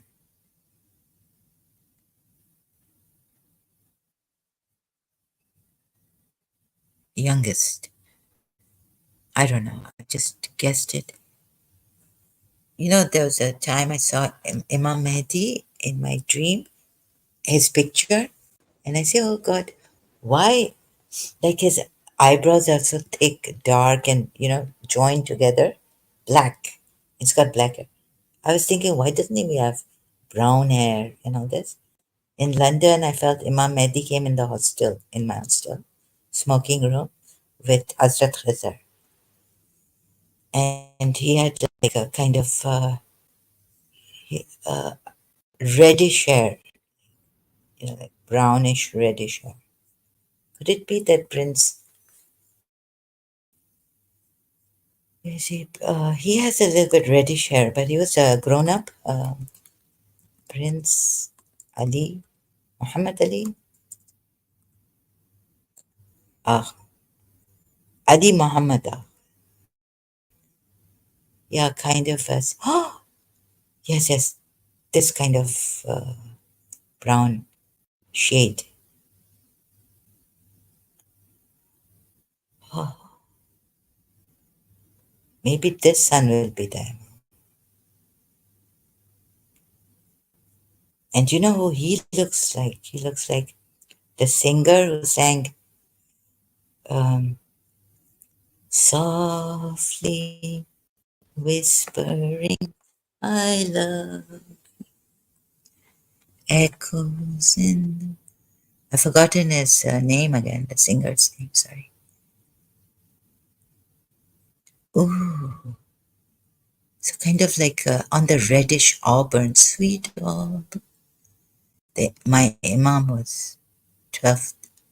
I thought he was my 12th Imam. Imam is Sahib. Sahib is Imam.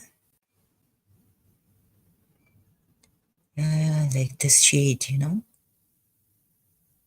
No copyright infringement intended. And Hazrat Khidr was there. Yes. God protect him from all evil. Like this evil surrounding, so much hatred for this family. Although I can't seem to bring myself to hate His Highness Agha. Some time ago, like I felt some bad feelings, but he's a oh, sorry, excuse me. Yes, I think no, I don't think.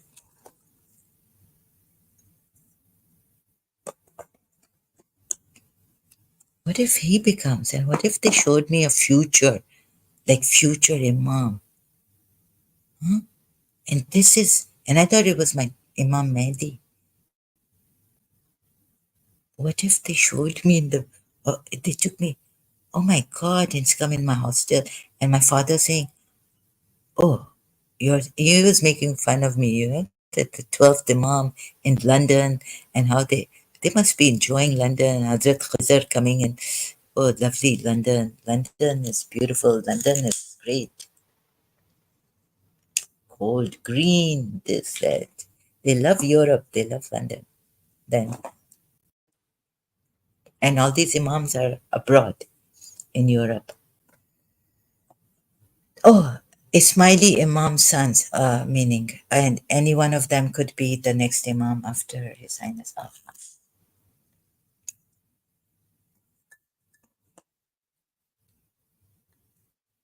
Could it be that? Because that he was serious like a Prince Rahim Khan, the son of Prince. Prince, His Highness Agha. Serious, very serious, yeah. I opened the door for him. He doesn't say thank you to me, but because I thought I was helping the Imam of the time, and he's kind of tall, like yeah, taller than I think the height of Prince Rahim Agha. Yeah, Prince Rahim Agha is more serious, you know. It didn't say thank you to me. Why should the Imam say thank you? And I kept the smoking room door open for him as he was taking coffee for Hazrat Khizr and himself. So, as serious as Prince Rahim Khan. Prince Rahim Khan is very serious. Let me show you. He hardly smiles.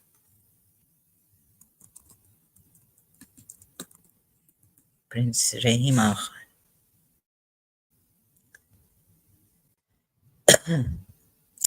They'd come first, very serious. No, he's smiling a bit, but sometimes when you see him, he's in a very serious mood with his wife. But you see here, he's not smiling. He looks quite sad. On his second son's, after his second son's birth. What is this? No copyrights and, yeah. I mean, disclaimer, this for, I think I'm fair, fair use, right? So, no, he's smiling here. We've got some pictures of, he's not, yeah. He was as serious as him, his, this face here. But he didn't have this brown color hair. His hair was, has it come?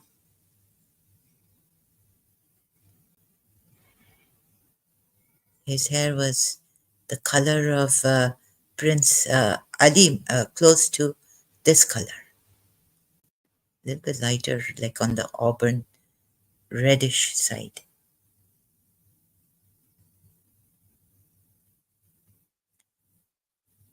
Or maybe, let me just check Princess Zahra's sons.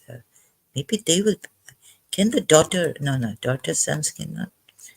No, Zahra. Okay, I'm just talking to myself. Children, I can't. I shouldn't go there.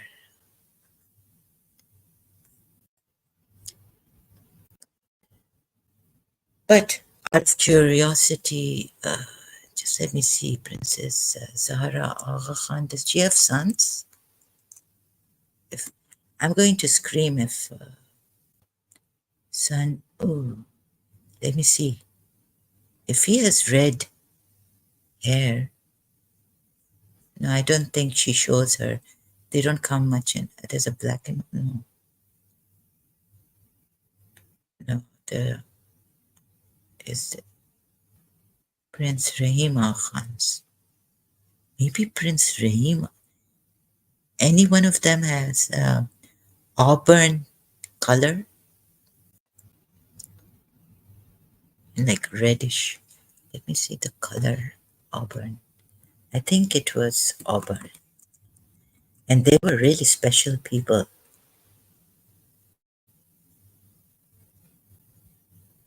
Yes, like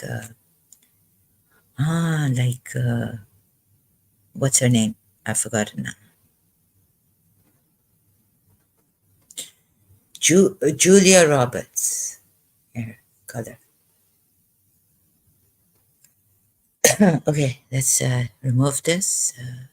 It's a serious, like Prince Rahim Khan's one picture there. Not smiling at all. Not even a smile, like I opened the door for him, thinking I'm helping. He's Imam Mehdi. Like they said, they'll go round. They were speaking. No. You know this old, what happened in the smoking room? Like there was this thing going on. Like my Arzi, Imam Mehdi came in, and so I don't know why Hazrat Khizr was telling Imam Mehdi what she has written in her Arzi that we throw in the ocean's water on Shaban, Imam's Mehdi's birthday. So we write our wishes in this saffron on a piece of paper, and put it in this dough, bread, and throw it. So Hazrat Khizr was telling, recently I went to Karachi, and or my father said, I've thrown it for you, or my aunt, because I was in London. So whatever it was in the RC, my letter to Imam Mehdi on 15 Shaban. So Hazrat Khizr in the smoking room is telling Imam Mehdi about me, and he's looking at me. And then when he wanted something, he's looking at my lighter.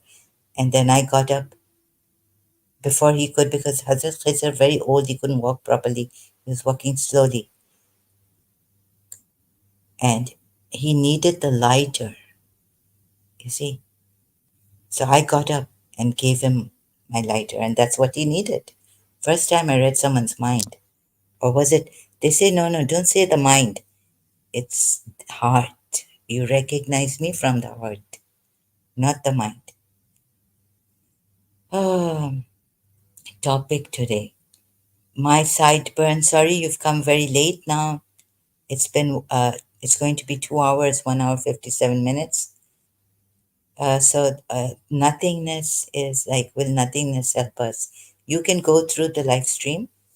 Later on, it will be available on YouTube. Okay, so now anything else? Uh,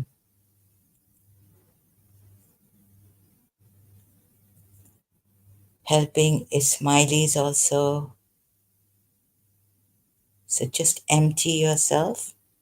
You feel betrayed. You feel you miss your loved one. You've lost.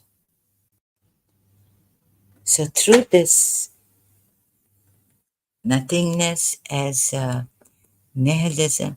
Now, JN nihilism. No, no, nothingness. In what? Sorry, I don't understand. Nihilism, like finishing yourself? What do you actually mean by nihilism? Is there something like GN? What's in GN? What's JN? Oh, sorry, it's not GN, it's JN. What's JN?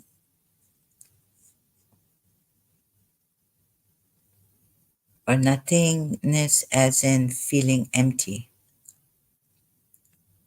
Yeah, oh, yes, I was saying. This is a good question, actually. It will help.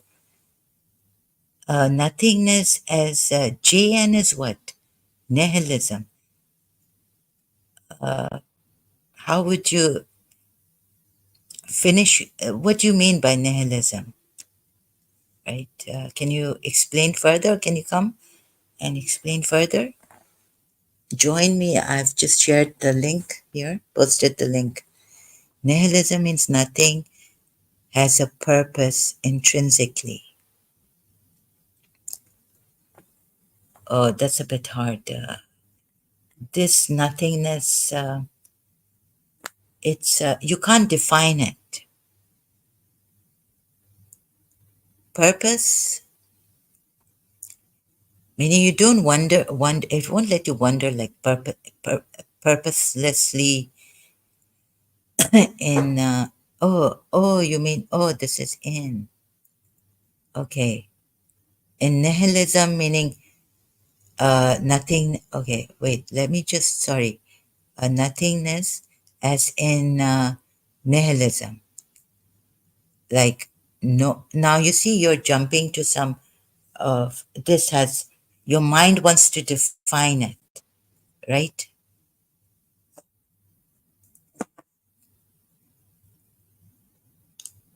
Does it have a purpose, or you mean to say there's? So how shall I answer you? This is or nothingness, as in feeling empty. It's not even a feeling, it's a being of emptiness, which doesn't give you a feeling of emptiness. It's just being empty. Feeling can make you feel like, oh, it's a vacuum, it's empty, I'm empty. Do you mean that?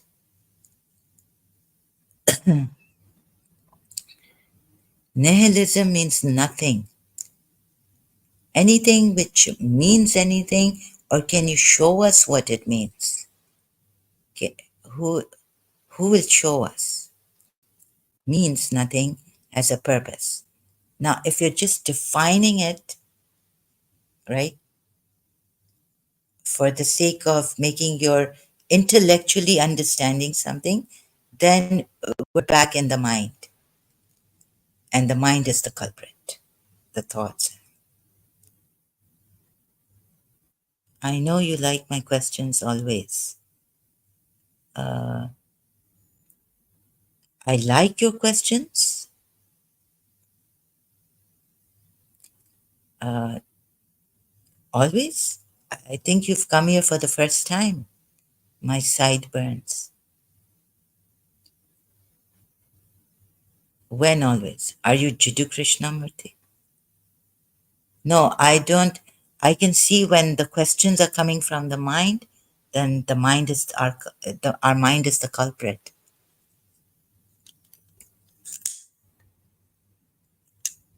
Or if you know you like my I know you like my question. This is like the ego coming, brother.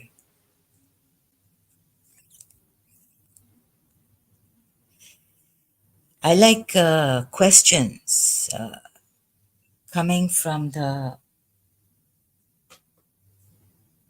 sincerity of a good mind, like let's say, inquire. You know, I mean, you appreciate my questions. I do.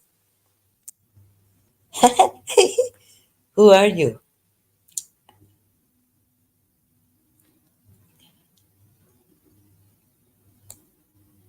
I appreciate. Oh, of course, I appreciate. I understand the topic now. Okay. Really, I appreciate. I appreciate when you are on the topic, yes. But when you're not on the topic, I don't appreciate it. So there's a little bit of my sideburns. I some self importance here, huh? You're giving yourself that importance. Then what can I say about like and dislike? No one just here and will go away. Oh goodness.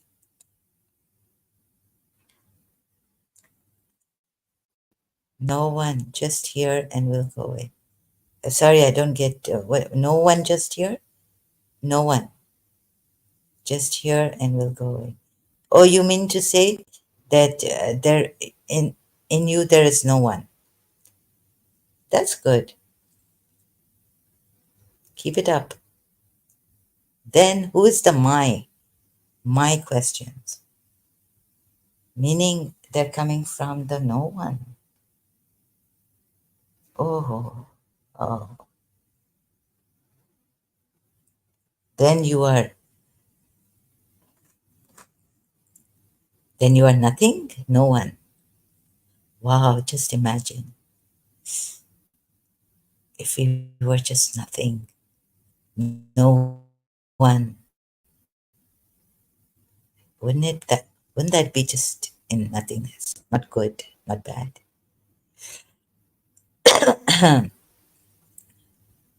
I see you like you like to joke around a little bit here and there. So who's the one joking?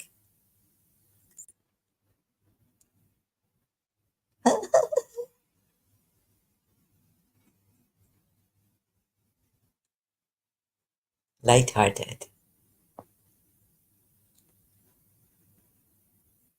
I would appreciate it if you would come up on stage and just show, talk to us about this. You know something about this. Let me share please come. I've been talking for a long time. No one, please come.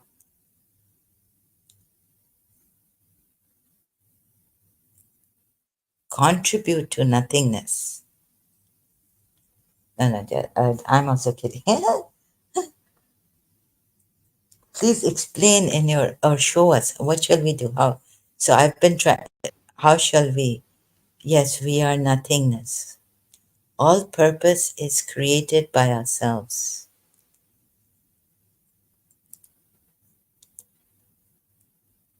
Huh? How are we nothingness? When we have flesh, mind, we are living organic organisms. Huh? And yet we are nothingness. Ah, I love that, but it's just my love for nothingness. Are we really? Can you make us if if we can have a talk and all purpose is created by ourselves, and this ourselves is what? The mind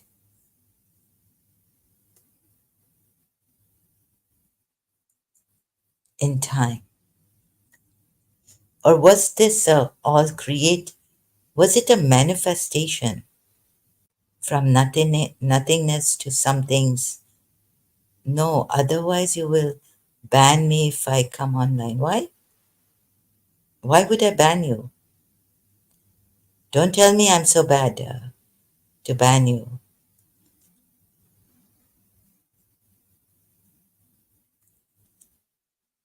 What reason? For what will I ban you? Have I banned you before?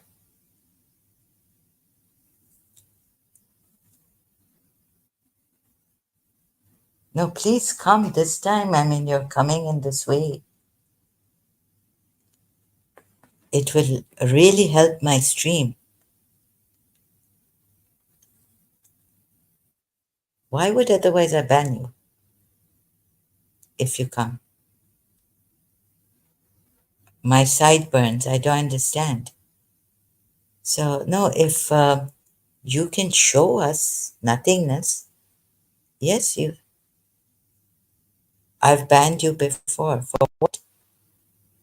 If you can show us, please join. I mean it. Oh, I banned you before. Who were you before that I banned you? On what?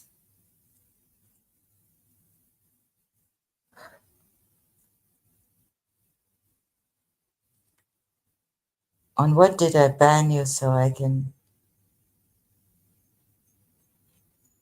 see and then maybe apologize? On what did I ban you? Something else, right? So this time, this, how are we nothing? Can you show us?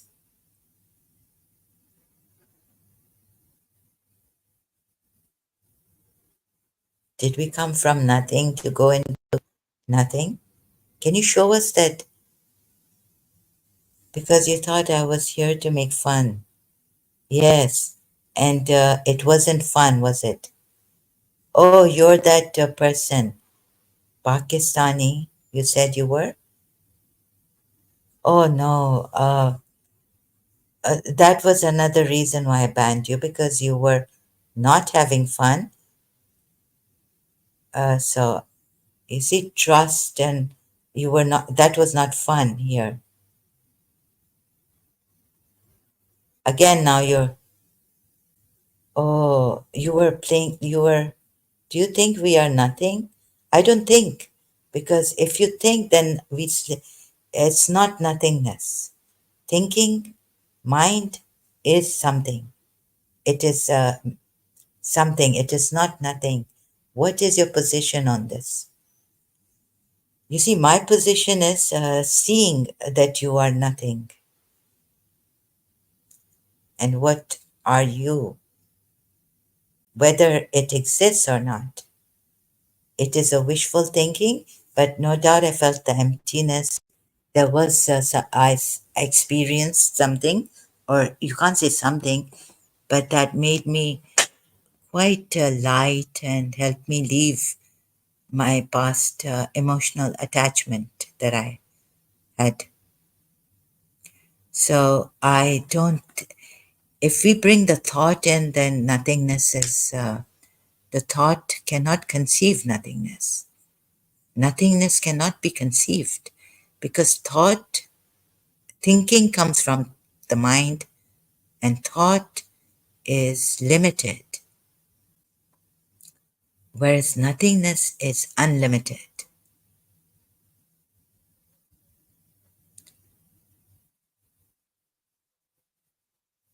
And even if I say that I feel nothing, then that's not nothing because feelings are limited.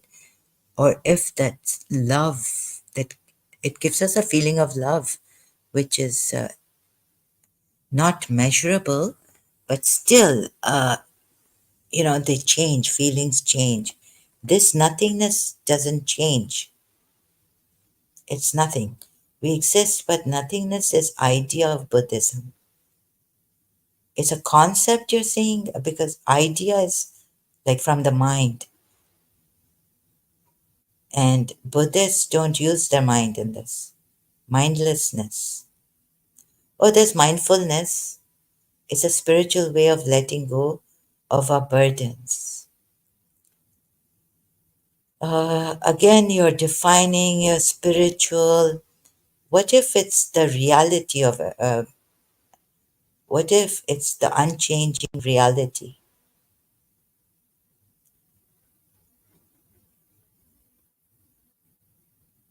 Or you would say it's the philosophy. What if nothingness is the reality, the true reality?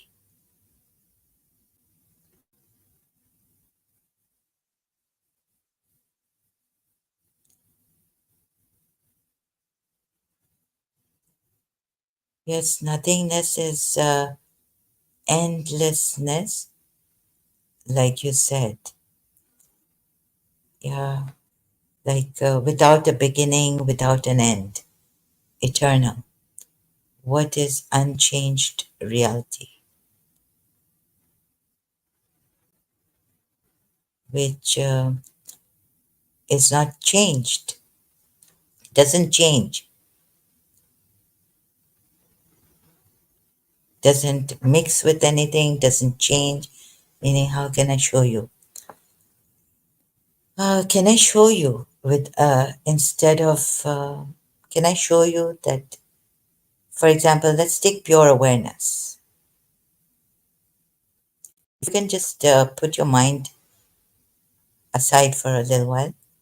Can you do that and close your eyes? It will help maybe. And see, taking a Descartes, Rene Descartes, you see, it's not because I think, therefore I am, but there's something without the thinking. Whatever the thinking has brought in form is in form here. But what is this that is, do you see this? Existing without the thought. Okay. Do you see this existing without the thought? And then we'll come to who sees it, but just being here without mind, without the thought thinking. Pay attention a little bit. You don't have to use any effort, but just don't pay attention to your thoughts. Just pay attention to this,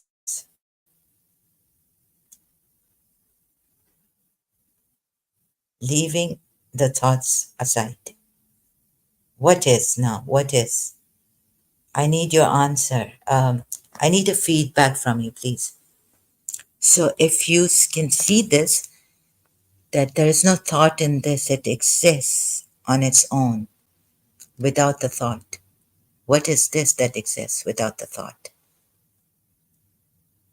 without thinking?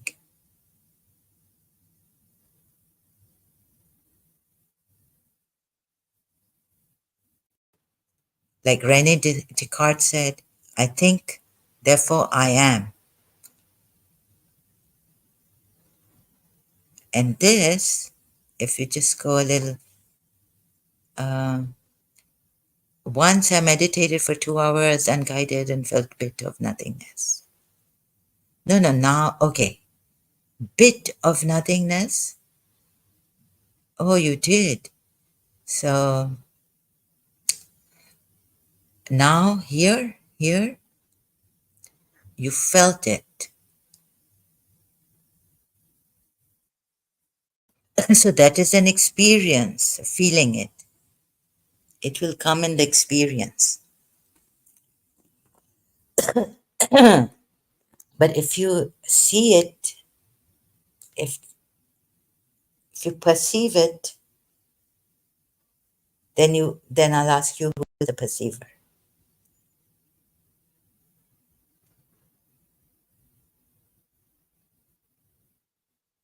Do you completely perceive this, not just feeling it? How can I see or perceive it? It You come to the perceiver because it is in itself pure awareness. It is the perceiver perceiving everything.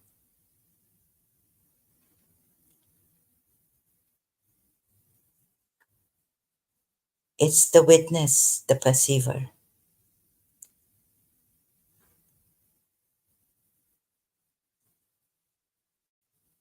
Now tell me, how did you feel this felt a bit of nothingness? But could you go beyond the awareness? If you went beyond your awareness, the pure awareness, even you can't go beyond it. You would either you fainted or you went to sleep, because nothingness you can't perceive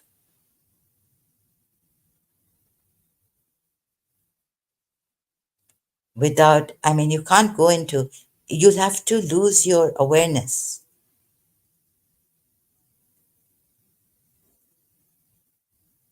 In meditation, sorry, I didn't understand this. Also, this point. Meaning, what kind of nothingness was this? Without awareness? Then you are unaware. Then how can you even come to this nothingness? We can't go beyond our brain capabilities. Sorry, you're making it a bit difficult now, again, coming from the brain.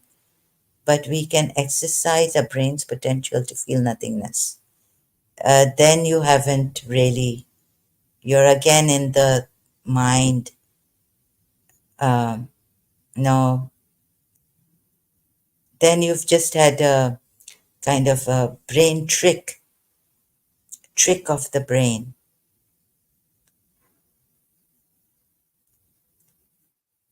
We can't go beyond.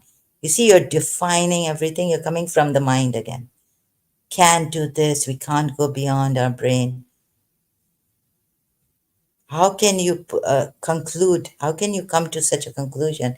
It's your mind that's bringing these things, right? Oh goodness.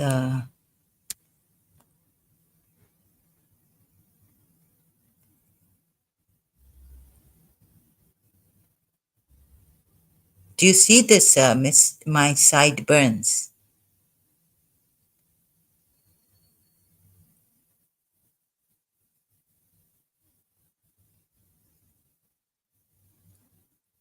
I don't know. Oh, that is better. This is good now. This is like this. This you don't know. Is it like you're saying it? But are you saying this because? So this is good if it's coming from the, because then the mind, something has happened to the mind. Do you really mean now to say that you don't know?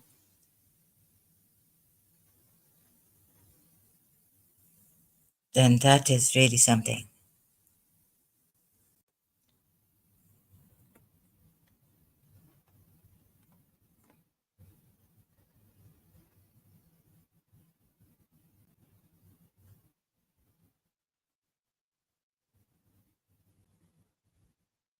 I don't know. And this I is small one. So it's without the ego, without the mind.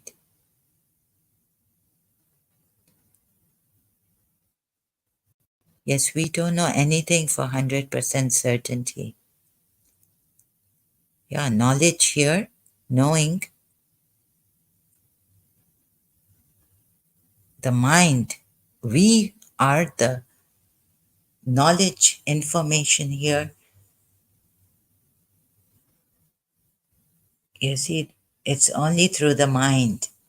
But how shall I say it? Only through the mind. I don't. Yeah, the mind. But this one, this that you are, that we are, this pure awareness, this common factor in all of us, it is 100% certain. You won't even ask anyone. It because it's absolute.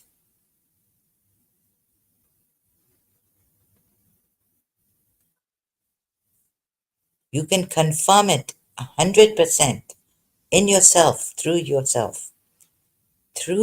your own seeing, witnessing, pure witnessing. You know what that is? By the way, hello, and how's your health now? Are you getting better? Slightly feel better, yes. Thank you. What is absolute? Not only this, which is pure awareness.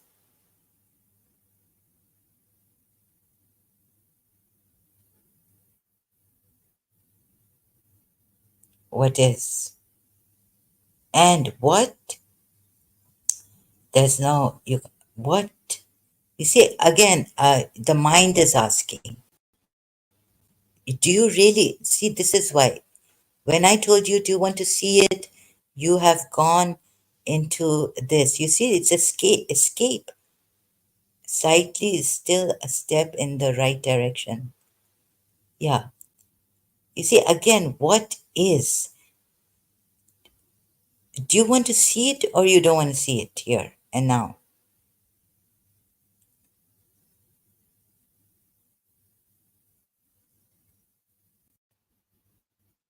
Right direction or wrong direction? This doesn't have any directions.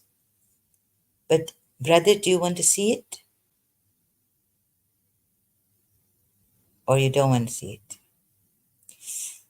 My mind is coming in the way, sorry, also, because I'm not, I also get zapped. I've been zapped by the mind. Let's see. So you see, what is absolute?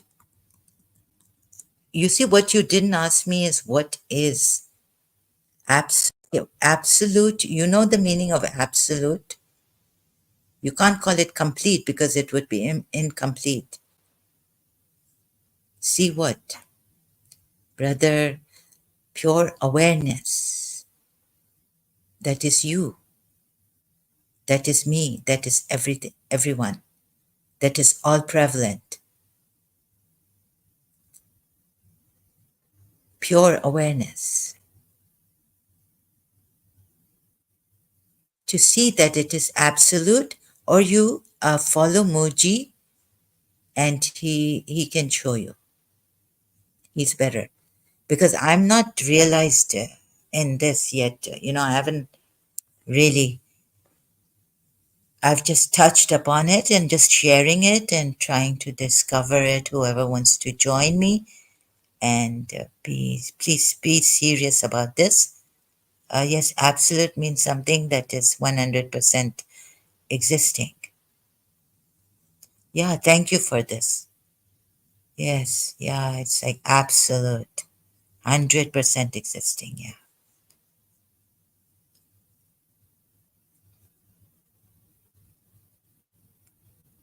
So this, you've got it. But who is the one? So if you don't see what you see, so if you got it now, and this is what is absolute. And pure awareness is absolute. So, what meaning? So, then you will not ask what in this. Asking for information, specifying something, something.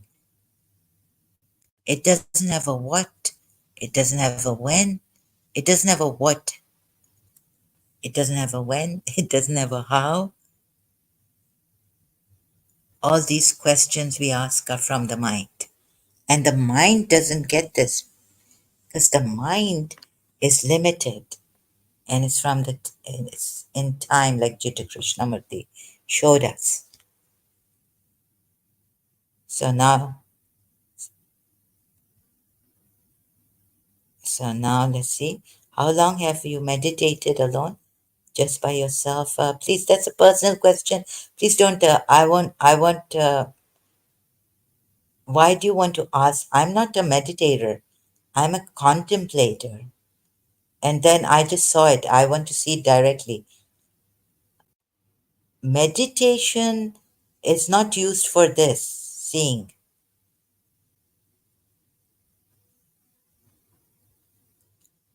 Yes, all questions are from mind. I don't meditate for this.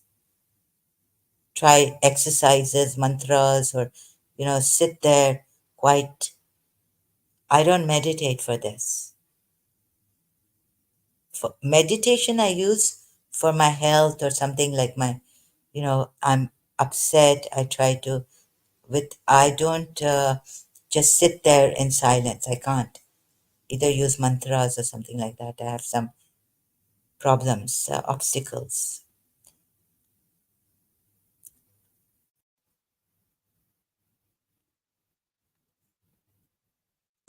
And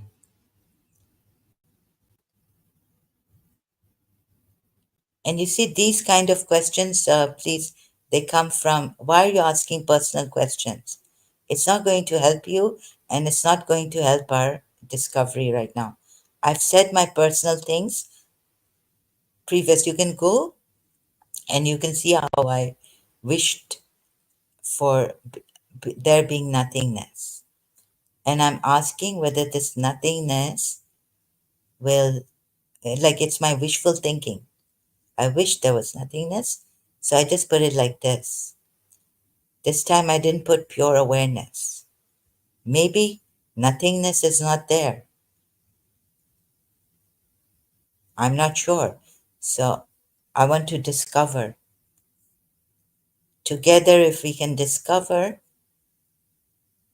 without any monkey business of the mind, we can put the mind aside and discover and see that what our mind, the mischief our mind creates here also, brings here. And my mind also, getting upset or whatever I do, you know, I see you getting frustrated. All this stuff, it comes from the mind, from my side also. So we're discovering, and but I can show you pure awareness in yourself. It's yours. It's not yours to keep, but it's like, it's not personal. Nothing personal. Pure awareness. What is awareness to you? Because awareness is not personal. I can't define it. I can just show it, brother.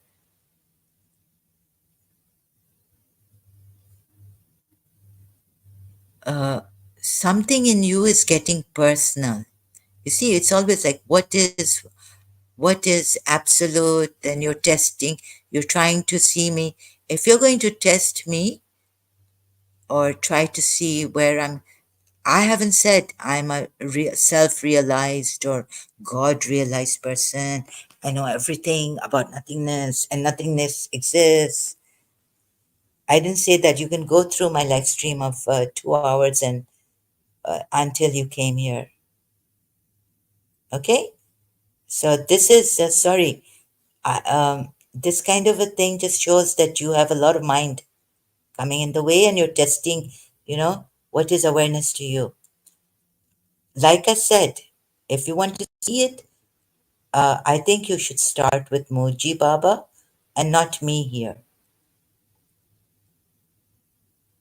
He's okay? All right, good. Great. Thank you so much. Right, so let's call it a day for now. And thank you for appreciate you coming here. But it seems that, if you're testing me on this, sorry, I cannot appreciate that. Then you'll have to go to Moji Baba, not here. So you see all this mind coming. What is awareness to you? And my mind also coming and getting fed up or tired. Do you see that my tone getting irritated, frustrated? Or I'm asking him, if it's me you're trying to test, then all this from the mind coming. All this mischief, upset, getting upset, having little patience, not too much. All this coming from my mind. So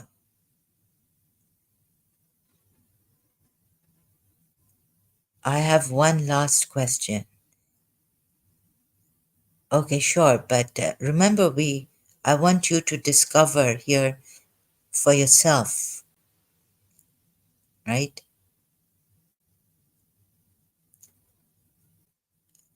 I'm here. Let's go together, right? Just remember this, discovering.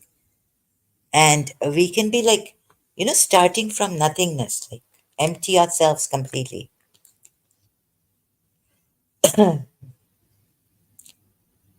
So please go ahead with your last question.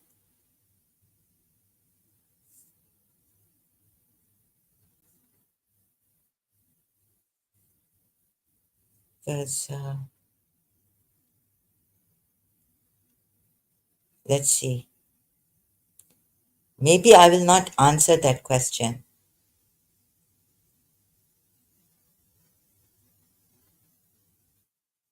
I've concluded. So let's see, what is the question? I listened to Alan Watts about letting go and nothingness. Have you heard of him? Yes, I've heard of him. I've listened to him. And no, I I prefer Moji Baba now and Jiddu Krishnamurti. Okay? Uh, Sorry. He just, both of them, Jiddu Krishnamurti and Moji. So didn't someone ask me this before also? Alan Watts, about Alan Watts? Was it you? Because you've said you've come here before.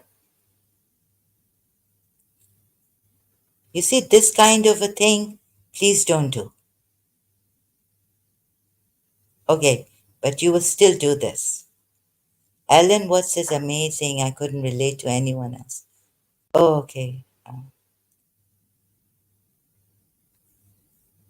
Okay, so then for you, that's Alan Watts. Whatever you resonate with, then you go for Alan Watts. Oh, there's some energy here that seems to be hurting me now. I It wasn't me. I asked this question for first time here, but I was banned before for typing. When did for what? For typing? What? That you're having fun and you're harassment. That is harassment. You were supposed to stick to the topic. Sheikh. You came as Sheikh, right? And before that, your real name, you're from Karachi and all this, right? You already guessed me before. Okay, now this mind game playing.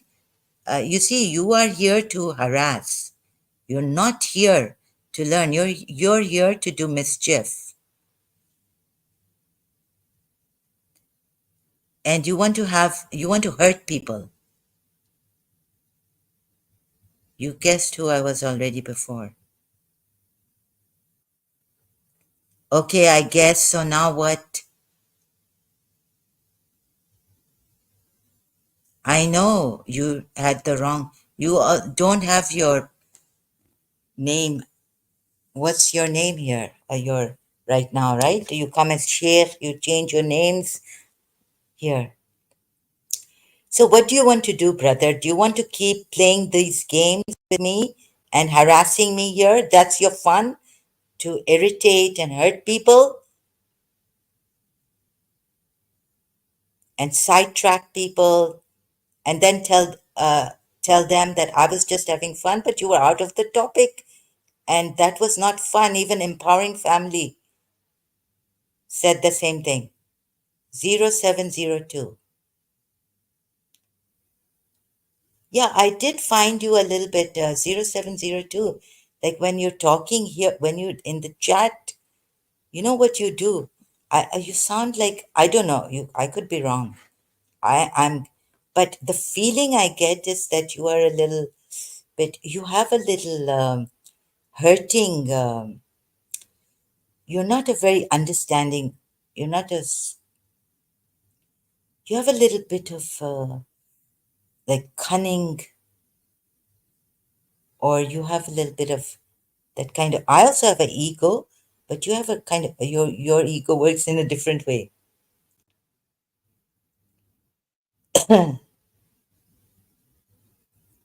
Like you like to go on people's channels, other people's channels, and I don't know what you're trying to do, like test them or what you're trying to do.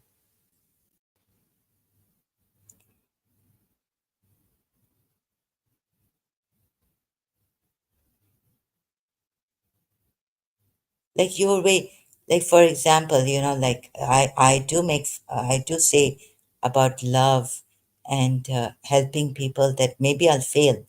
Many people have failed. But the way you asked Empowering Family, that, by your ID, I get anxiety. Is it because you've tried to help a family or your own and you couldn't? Like, I can understand that, but the way you said it, like, it makes us, like, oh, you people are too, like, optimistic about things when everything has failed here for us.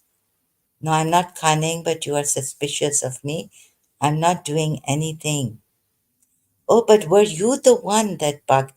You came as sheikh and you made some noises and you made fun. You sound decent, but then again, you're saying you're not, I'm not cunning. So you, yes, that guy, but I'm not sheikh. What do you mean?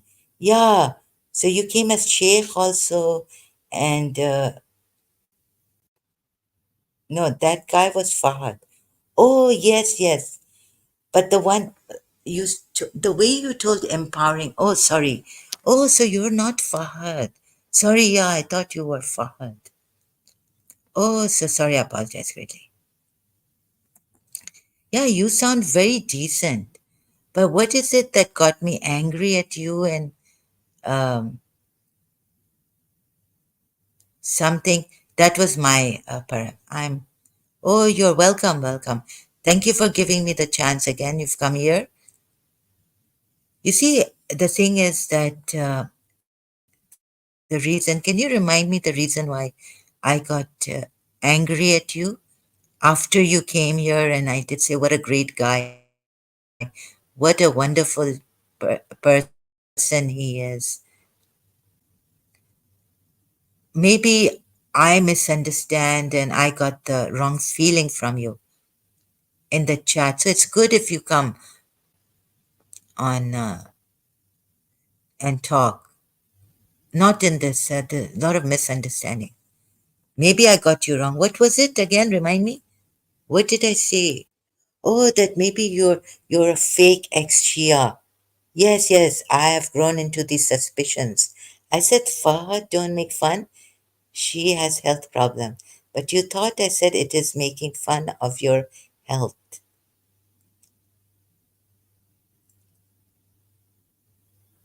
Oh, yeah, something. See some misunderstanding on the in the comment section. Oh, so I apologize greatly.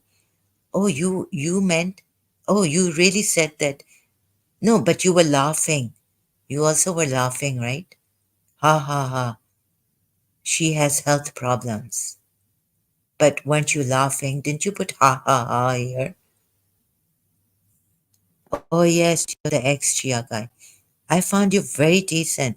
But the two statements of yours here, comments. One against empowering family. Like, were you sarcastic? Like, I also get sarcastic. Yeah, love, But then there are times, oh, I believe in love, see love with love's eyes. I go to my old poems. Yes, no, you didn't type LOL. You typed ha ha ha. HA. Three times, right? That was my mistake. Oh, okay. Okay. I get, okay. Brother, oh, so, okay. I thought you were making fun of me and you were being sarcastic to Fahad. So he says it's my mistake. I said, Fahad, don't make fun. She has health problems. But you thought I said it is it in making fun of your health. Yeah, because you were, and he says that was a mistake. Empowering family, Fahad, both were shady guys. No, empowering family is not a shady guy. But Super Sarah was honest. No, I didn't find her honest. Empowering family was just making fun. No, he wasn't making fun. I've known empowering families, um, someone. I've known them. The reason why, uh, no way can empowering family make fun. I've known empowering family before I've known you.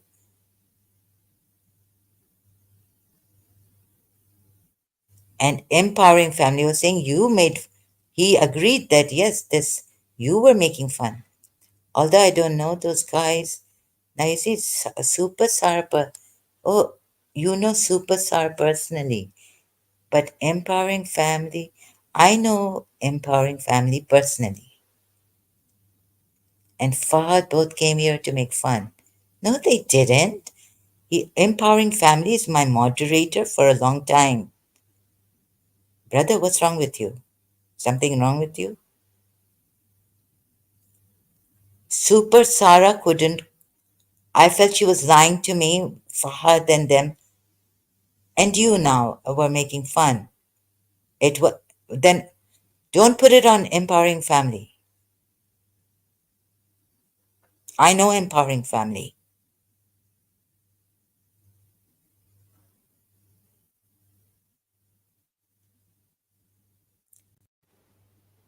No, and Super Sarah too. She was blowing her nose while someone behind her, or I don't know. While she was talking to me, there was the sound of blowing noses. When the two people that I had brought on stage weren't there before that. And she said, no, she was lying. I caught her lying because I tested her.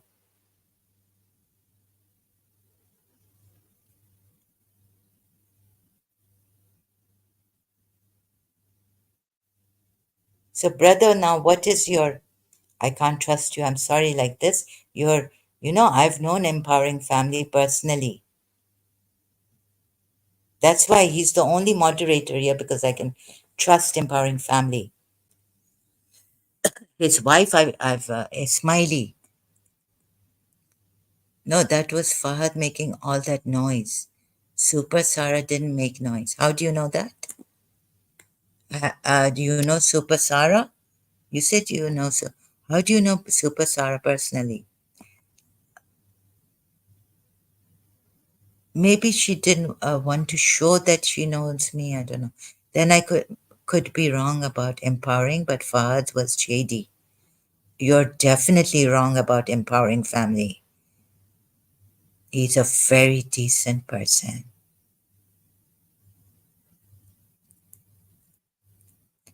I was on that live stream and I was listening to everything. Oh, you were there.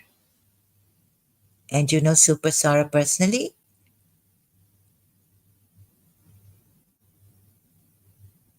But the questions I was asking her, she didn't reply properly to them. She couldn't. She should have told me where she was. Maybe she's trying to hide everything, a lot of things. I don't know. Because I said there are some people after me and they want to hurt me. But I'm sure Empowering Family is nowhere. He's very decent. He's a wonderful person. He's amazing. He's he's got that Ismailism in him because of his wife. He's so decent, like Ismail. He's very peaceful. No, I don't know anyone here personally, but she was nice.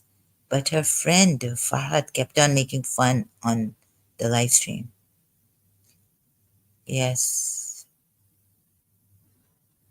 So please, Empowering Family is not shady in the least bit. It's just that I can't.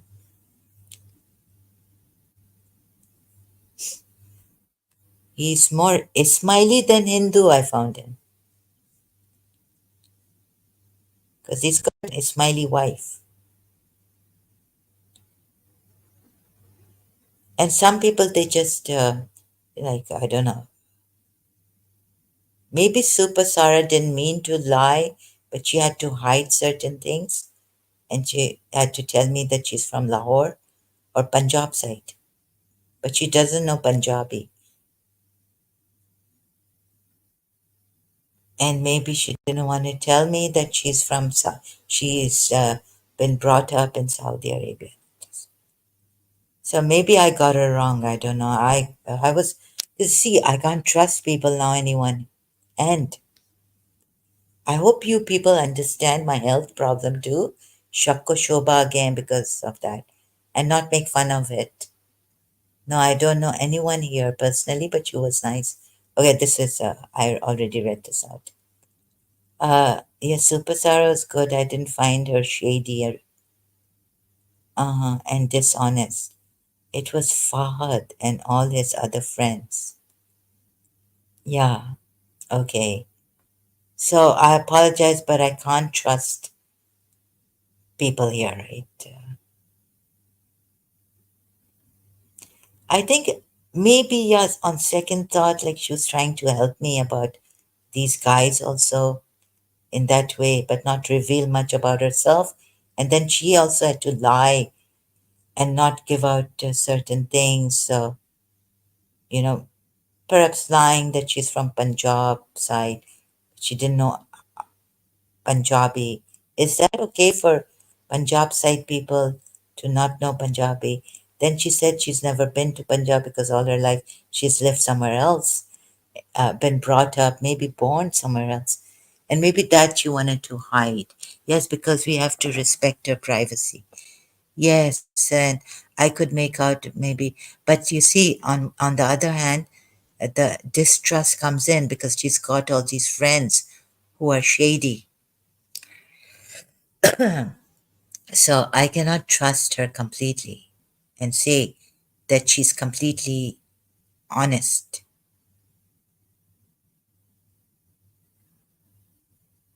So I was in that mood, being harassed. Yes, many in Punjab don't know Punjabi. Maybe she wasn't brought up in Punjab. Yeah, I think then, yeah, maybe not. But maybe she is originally from Punjab, but not born and brought up in Punjab. And so when I asked her to speak in Punjabi and what Pakistan school, at least just general questions, she was tongue. If you ask me, Super Sarah was honest. Just my opinion. Okay, thank you. So I say, if you are honest and I have was unable and banned you, unable to trust you, and said you are dishonest, I apologize from my side, but I cannot help it. Okay, brother?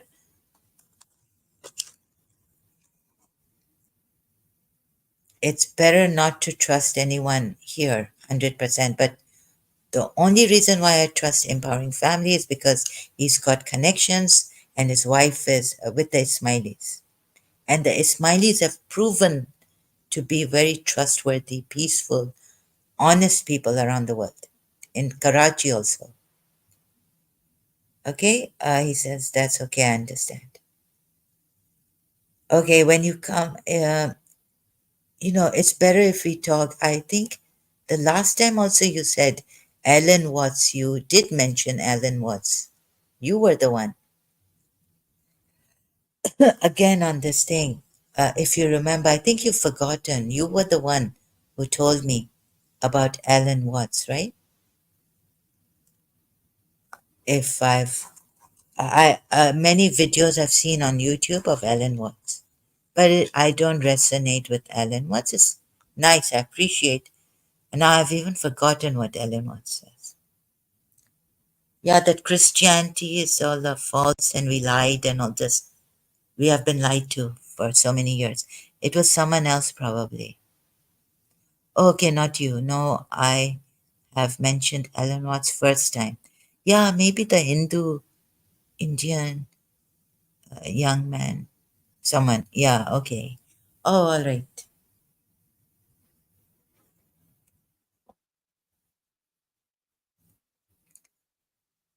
But you said your laughter was a mistake. Now, can you tell me, like, why would you laugh? Like, what kind of mistake? Like you cracked up or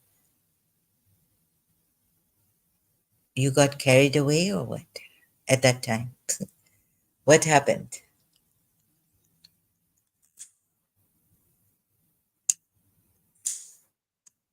Like you were giving that double, you know? I typed. No, you didn't type. If I'm not mistaken, I think you typed H-A-H-A-H-A. Ha ha ha. I typed LOL as a habit. I typed it. I wasn't laughing at all.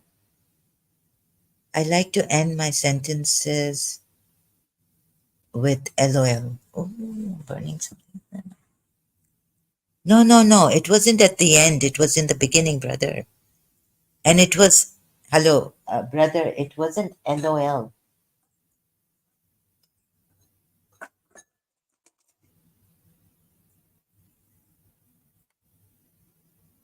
No, I remember it 100% I typed LOL. Huh. But it was, I remember it as ha ha ha.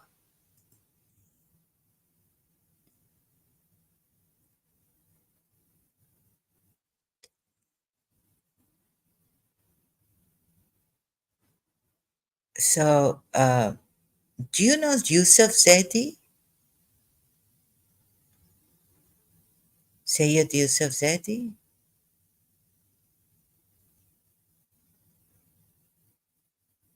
No, no, you typed ha ha ha.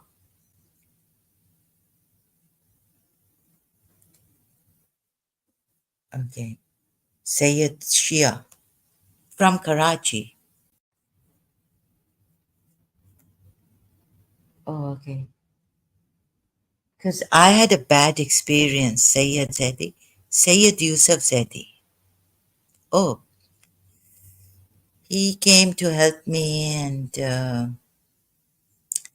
dodgy. He was a shady man. Things went worse. He said he's going to help me, but I don't know. This Shia guy, he was dodgy. A Sayyid. Sayyid Yusuf. Now he's in London with his wife, Chanda, cousin.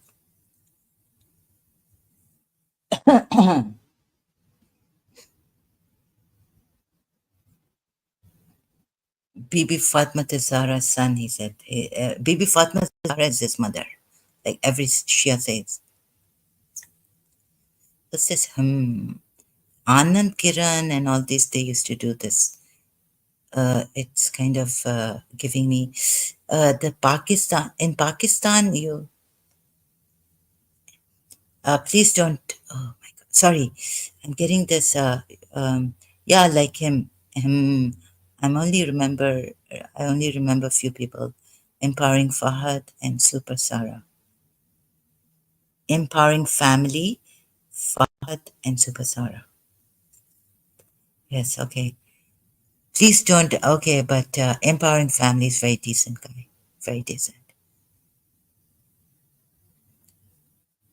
And this, please, it reminds me of Pakistan. So can you, sorry, I'll have to, because I have some, there they gave me the mint, they worsened my condition. I don't remember Sayyid's. I mean, no, no, no, not here. I mean, from Karachi. Do you know him from outside social media? Like, his relative or his friend or someone?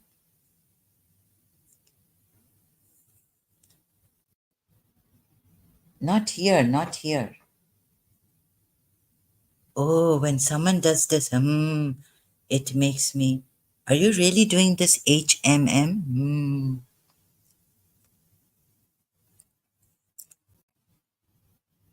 Oh, you have the style of the Sayyid Yusuf Zaidi Pakistani and his uncle Atiq.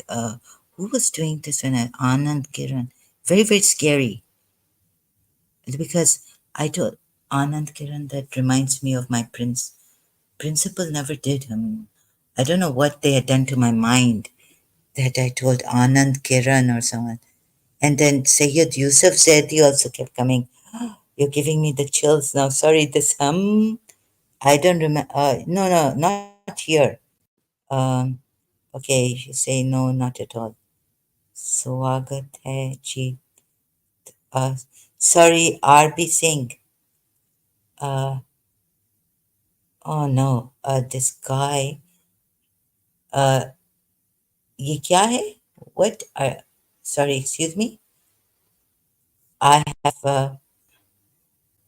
You said something about my president, right? And you're not allowed here.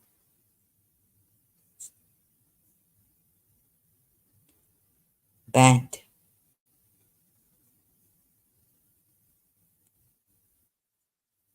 Uh, Sorry, I have some problem with these Pakistanis. Karachiites also.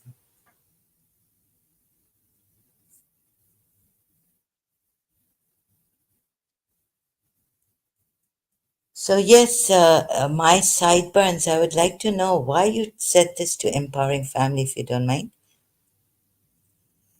that you get anxiety. Can we not try and try and try? Did you, like you Sayyid Yusuf said, some people like, oh, we helped this family and they failed or something. In Pakistan, it's a hopeless case.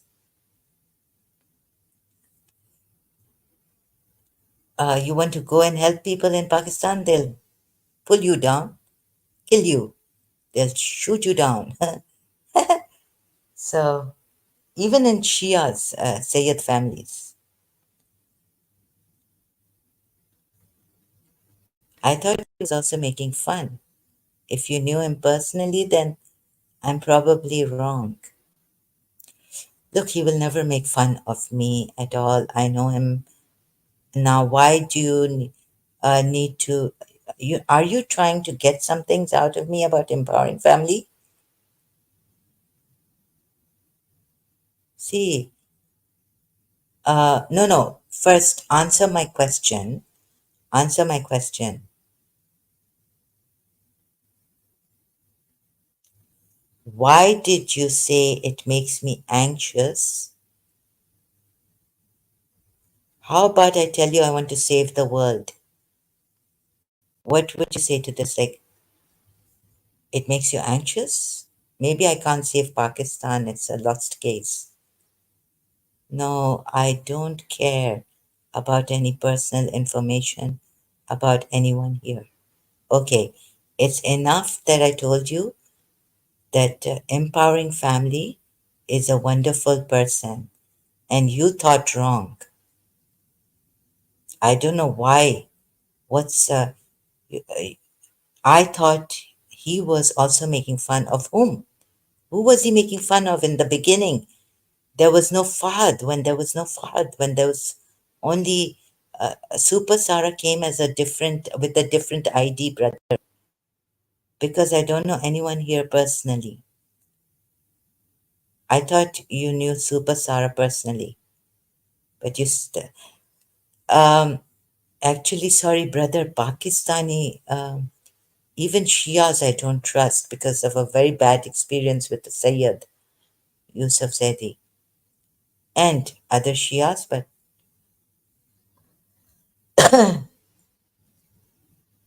I'm sorry to see this. I don't remember now. It's been some time now. Rajaji, you were also banned making noises. I don't know why you've come here. Why you come here? Have some self-respect. Maybe you. I don't know why.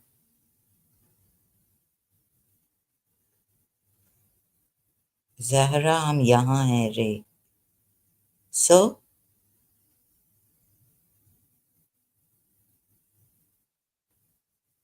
आप लोग हम मासूम बच्चा हूँ रे.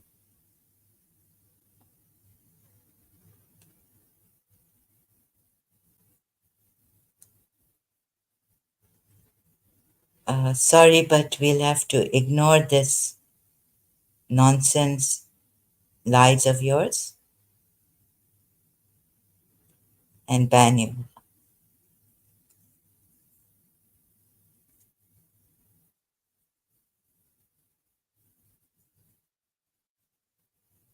But when I never would empowering family make fun of me, he's been his girlfriend when his girlfriend was his wife, been bullied and they don't like this. He doesn't like it, he told me. Called names as you know, they were he was sorry, his girlfriend was Ismaili. I mean his wife is Ismaili. His wife when she was younger, you should ignore negative comments and opinions. You'll be fine if you avoid them. Yeah, thank you for this, like this. Thank you, brother. Yeah. Brother, you seem like a decent person. So to say it to Yusuf Zedi, but I don't understand you. It's difficult to understand. Sometimes you're. Do you remember telling Empowering Family that, you know, this name of yours makes me anxious?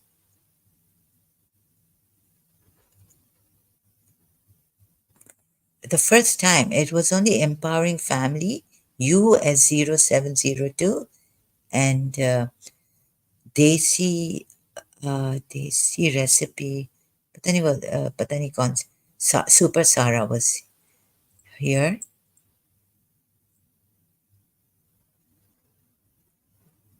Yes, I was trying to be sarcastic.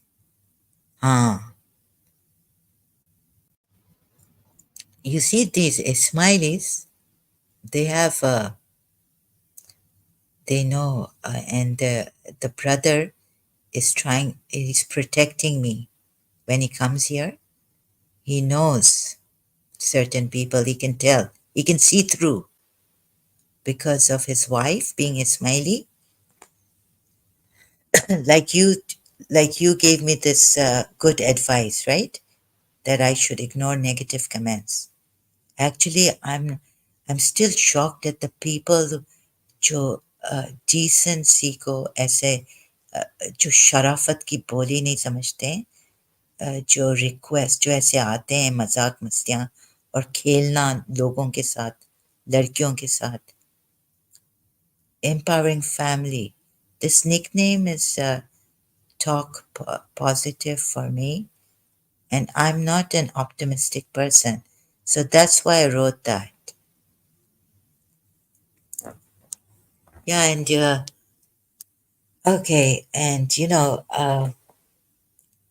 we are quite, we want to get to the, like, we're quite in a way, it's okay, you can, but too positive. Yes, that's what he was saying. We discussed this when I told him that I had to ban 0702. He came and he helped me about you. So he was saying, yeah, because he had called me, it's about, so you laughed at that. Remember my mental health. So empowering family is like a brother helping me here to know about certain people and help me against certain people. Sorry that he can't be here right now. I mean, his wife can't be here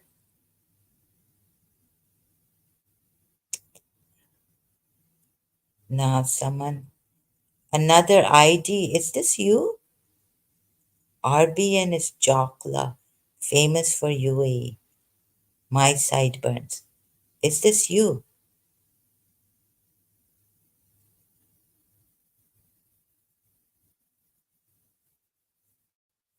This my sideburn. As someone purple. No, this is someone else trying to be me. Okay. So ban this person in orange.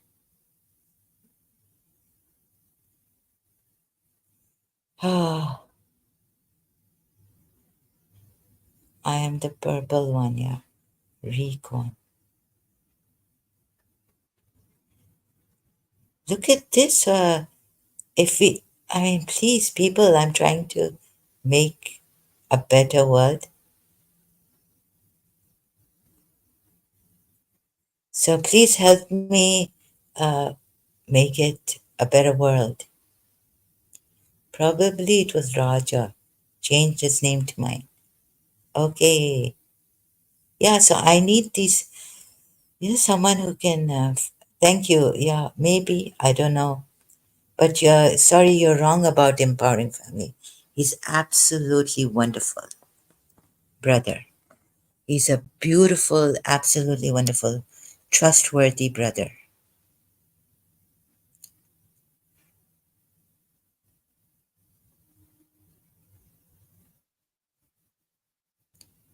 And we are sensitive, and but we have been hurt seeing that.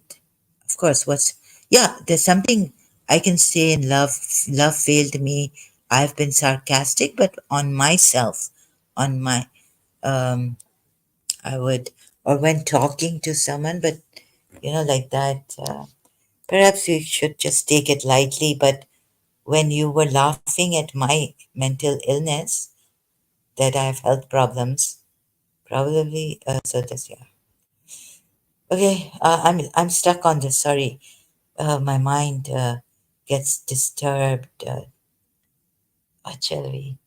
I'm also very tired. It's 3 hours now, and I don't know how much time I have left on this for this stream. If I come online then you'll know it's me. You can simply ask me questions. You know about me, then I'll answer, and you'll know it's me from the account, real account. Yeah, so can you come? Can you just, okay, you can unban. No, I'm sorry. I don't think your 0702 account, it gets banned here. When I ban it, it doesn't show that you are banned on my YouTube. You're not banned actually. You're banned, perhaps they ban it for a little while. You may use your 07, but how would I know it's you?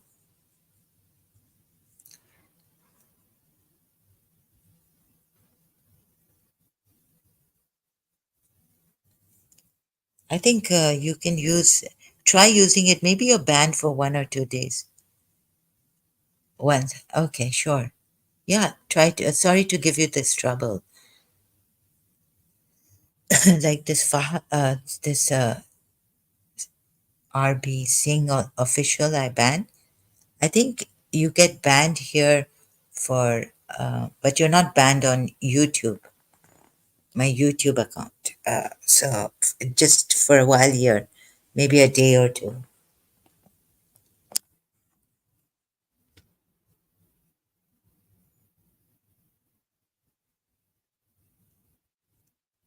So this, I have to go now, brother. It's been 3 hours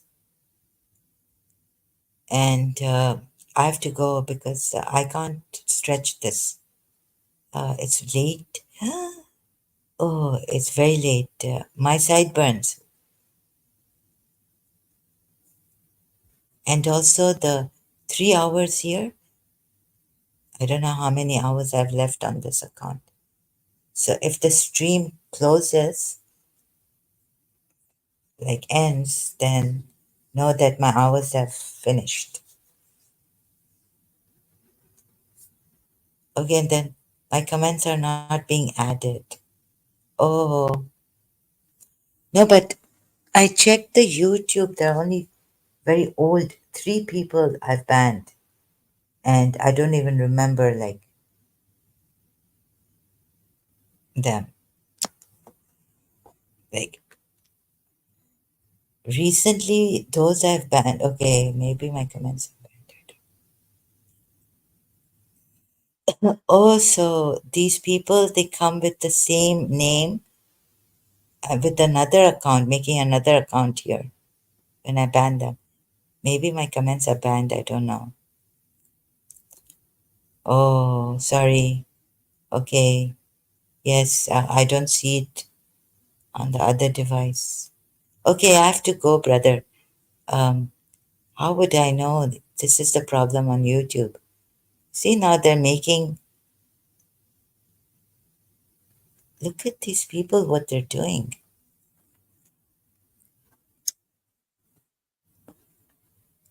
Oh, goodness. Can you, will you next time when you come, if on the StreamYard, I'll send you the link and you'll have to come and talk, okay? That way I'll know you. See, can't blame me for not being able to trust you people because this is the way social media is. And then those helping sincerely, those who are really good people who have contributed, I thank them much. It really means a lot to me. See, we want to see this world, a better world, facilitate for people, human beings, help them. We have too much sufferance. We can't afford this. And you know, when you hurt or harm others, intentionally coming here, saying wrong things, false information, cunning ways, you're definitely the karma is going to get you one day. You're hurting yourself one day. One day you'll be hurting yourself. It will come back to you. What goes around comes around. Next time, if I come, I'll join you.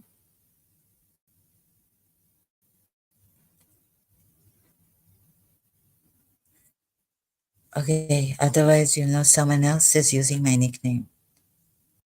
Uh, it's a,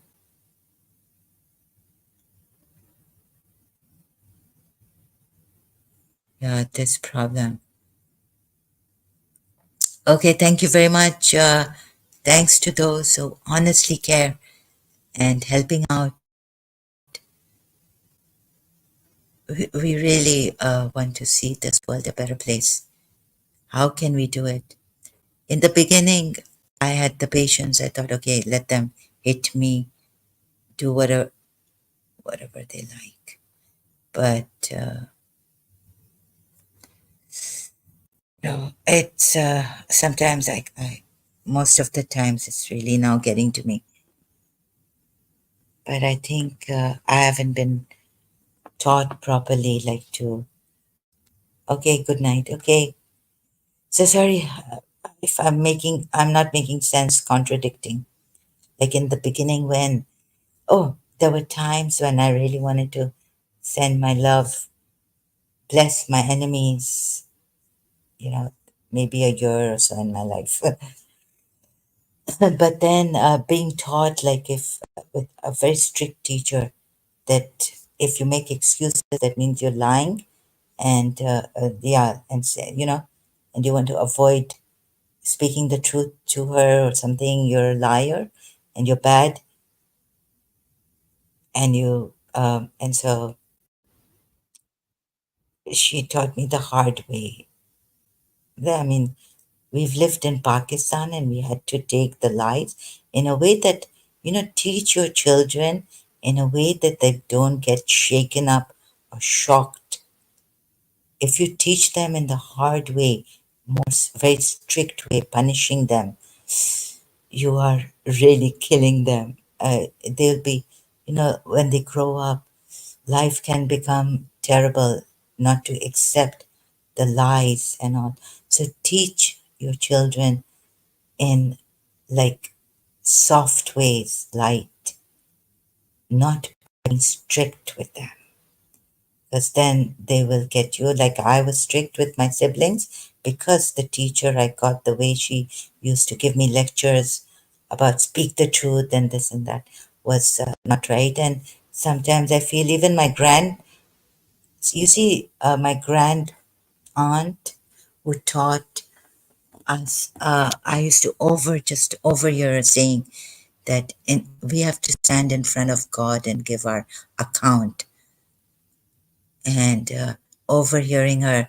And then she was very patient. She was a service lady, at least for, and she was very, like, she wasn't strict. She even told my mother that don't say anything to this daughter of yours. I don't know why she said like this to my mother, her aunt, my grand aunt. So, uh, shouting, screaming the way I've now been, this is all wrong and I condemn it. I mean, you just, I don't like to, they say, no, don't even condemn it, like, just say, what is this? So, in a soft manner, if we can. And it's like, you can hurt us. Of course, I'm going to get hurt, like these people coming here, uh, left, right, and center, doing things, account someone else's, or what do you call that? This is terrible. And I say it's terrible for me, terrible for me. I can't accept this. So be patient, and softly and nicely, brother. Why do you people do this? You already know me. We want to make it a better place. Don't highlight their comments, but just leave them. No, like yeah. You mean to say the more I give them attention, what if I don't highlight their comments and I leave them? Are they going to do the same thing to another woman? You see, I realize that it's too much now. Someone has to stop these people, expose them. Will they not go with their bad behavior and things? And don't you think I should highlight their comments? Like before, I used to think that these devil wants attention, but it's too much now. Don't give any attention. Yeah, but what if it makes them more like we used to forgive in Pakistan and all, and more, lawlessness growing? We used to ignore things. No, no, no, do not highlight such comments. Like ignore them now. Again, what we did in Pakistan. And what happened to Pakistan?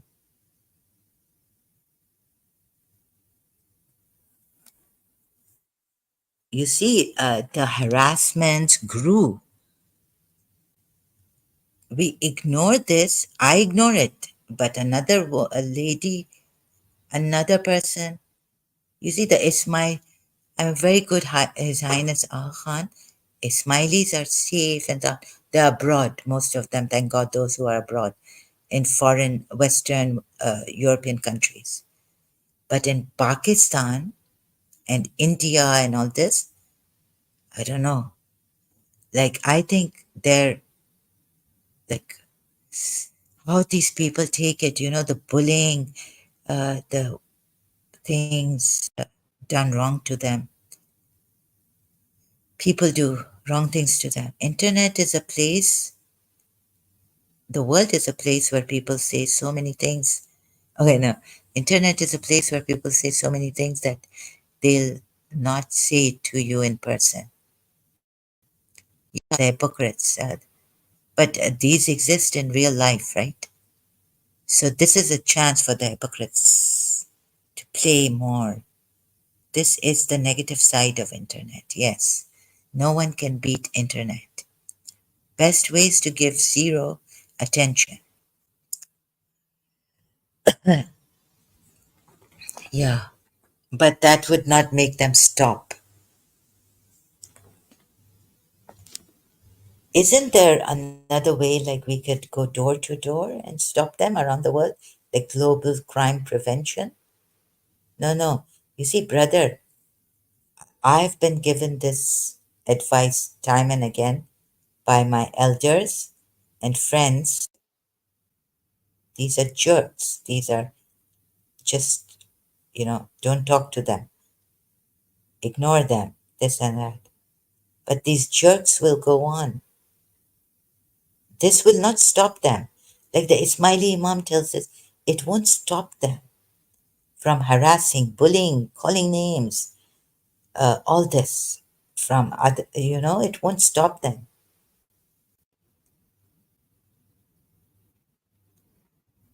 Where people like hypocrites and rowdy, rebellious, cruel, say so many things that if, yeah, cowards. You see, these hypocrites are cowards, right? In front of your face, they won't. They can get away here on the internet. No, you can only ban them, that's all. Even in popular channels, people come on live stream and harass and calling insulting names, even though they don't give any attention to them. Yes, yes, that's true. And they're ignored. Like Nuria Khan ignored a Muslim saying, I'm all this one thing and another, like all these stupid things, harassment. Nuria Khan, and even the perhaps some threats or something she would ignore. They are just venting out their frustration by doing harassment online. Okay, what kind of, yeah, venting harassment? Venting out their frustration. They're frustrated because you're ex-Muslim, you will be harassed. You should understand and ignore it. Yes, I should understand and ignore it, but I cannot understand it. Neither do I. Like, I want to, yeah, I should take the consequences of my, what, but I want to stop, like, how, we can't stop this around the world, it's happening. We can't, yeah, they will harass. I should understand, but sorry, I cannot understand it. But they come as Sikhs and Hindus. Do you think this Raja guy who, and Fahad, yeah, they will harass and they'll try to. Okay, but what about those who Pakistanis or Muslims or Indian Muslims who come with Hindu names? Hit like hit two birds with one stone. Is that what they're doing here? Even Joe Rogan, he has the most popular podcast in the world, and he gets harassed on daily basis. That's internet. Yeah. Okay. Oh, so many, like, I can't take it. Like, so many people. Oh, it will really discourage people. It can really bring them down, pull them down. And in the condition I'm in, oh, to see such a world, brutes, brutal people. Oh my God. Sorry, maybe I've heard of Joe Rogan from somewhere. Yes, they call Joe Rogan a bald midget. Oh, because he is short in height. Yeah, yeah. And when Richard Dawkins uploaded a old video of Dr. Deepak Chopra, goodness, what they called the comments I was seeing on Richard Dawkins against Dr. Deepak Chopra. These rationalists, who are with the scientists, atheists, like very rude comments against Dr. Deepak Chopra.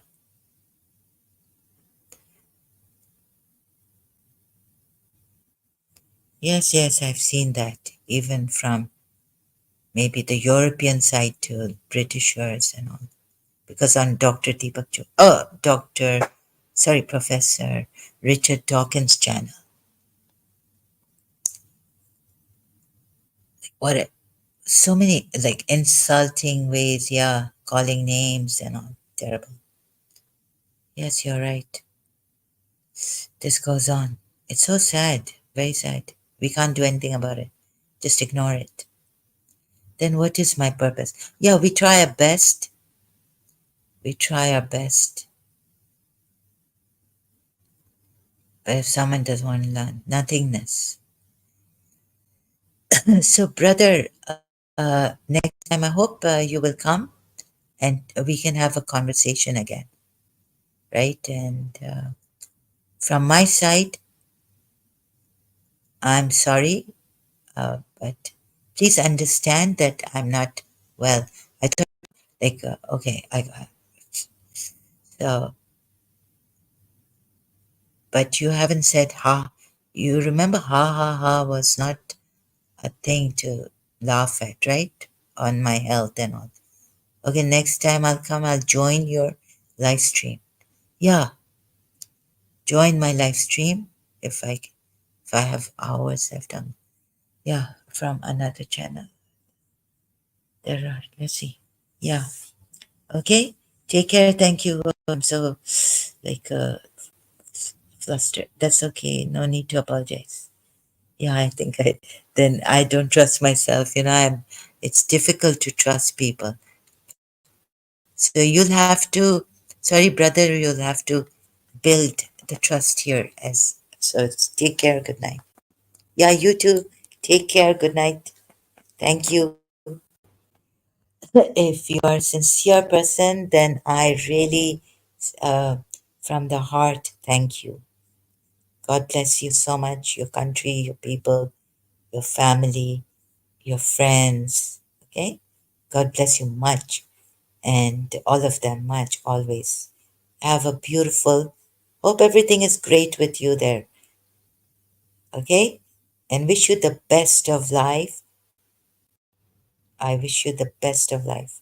And so glad that you know, you're young and very few young people come and get involved in these things. So it's so good to see that also. Because this is too boring. This is like, doesn't get any money or anything. We don't, it's not business here. And it's not for a show or anything. So I'm so glad. Pakistani brothers. Wow, amazing. It's like Sayyid Muzammil. Sayyid Muzammil. He's put his life at risk for the videos that his channel. My God, I hope he leaves Pakistan and he's in a safe place somewhere. I told him to go to UAE.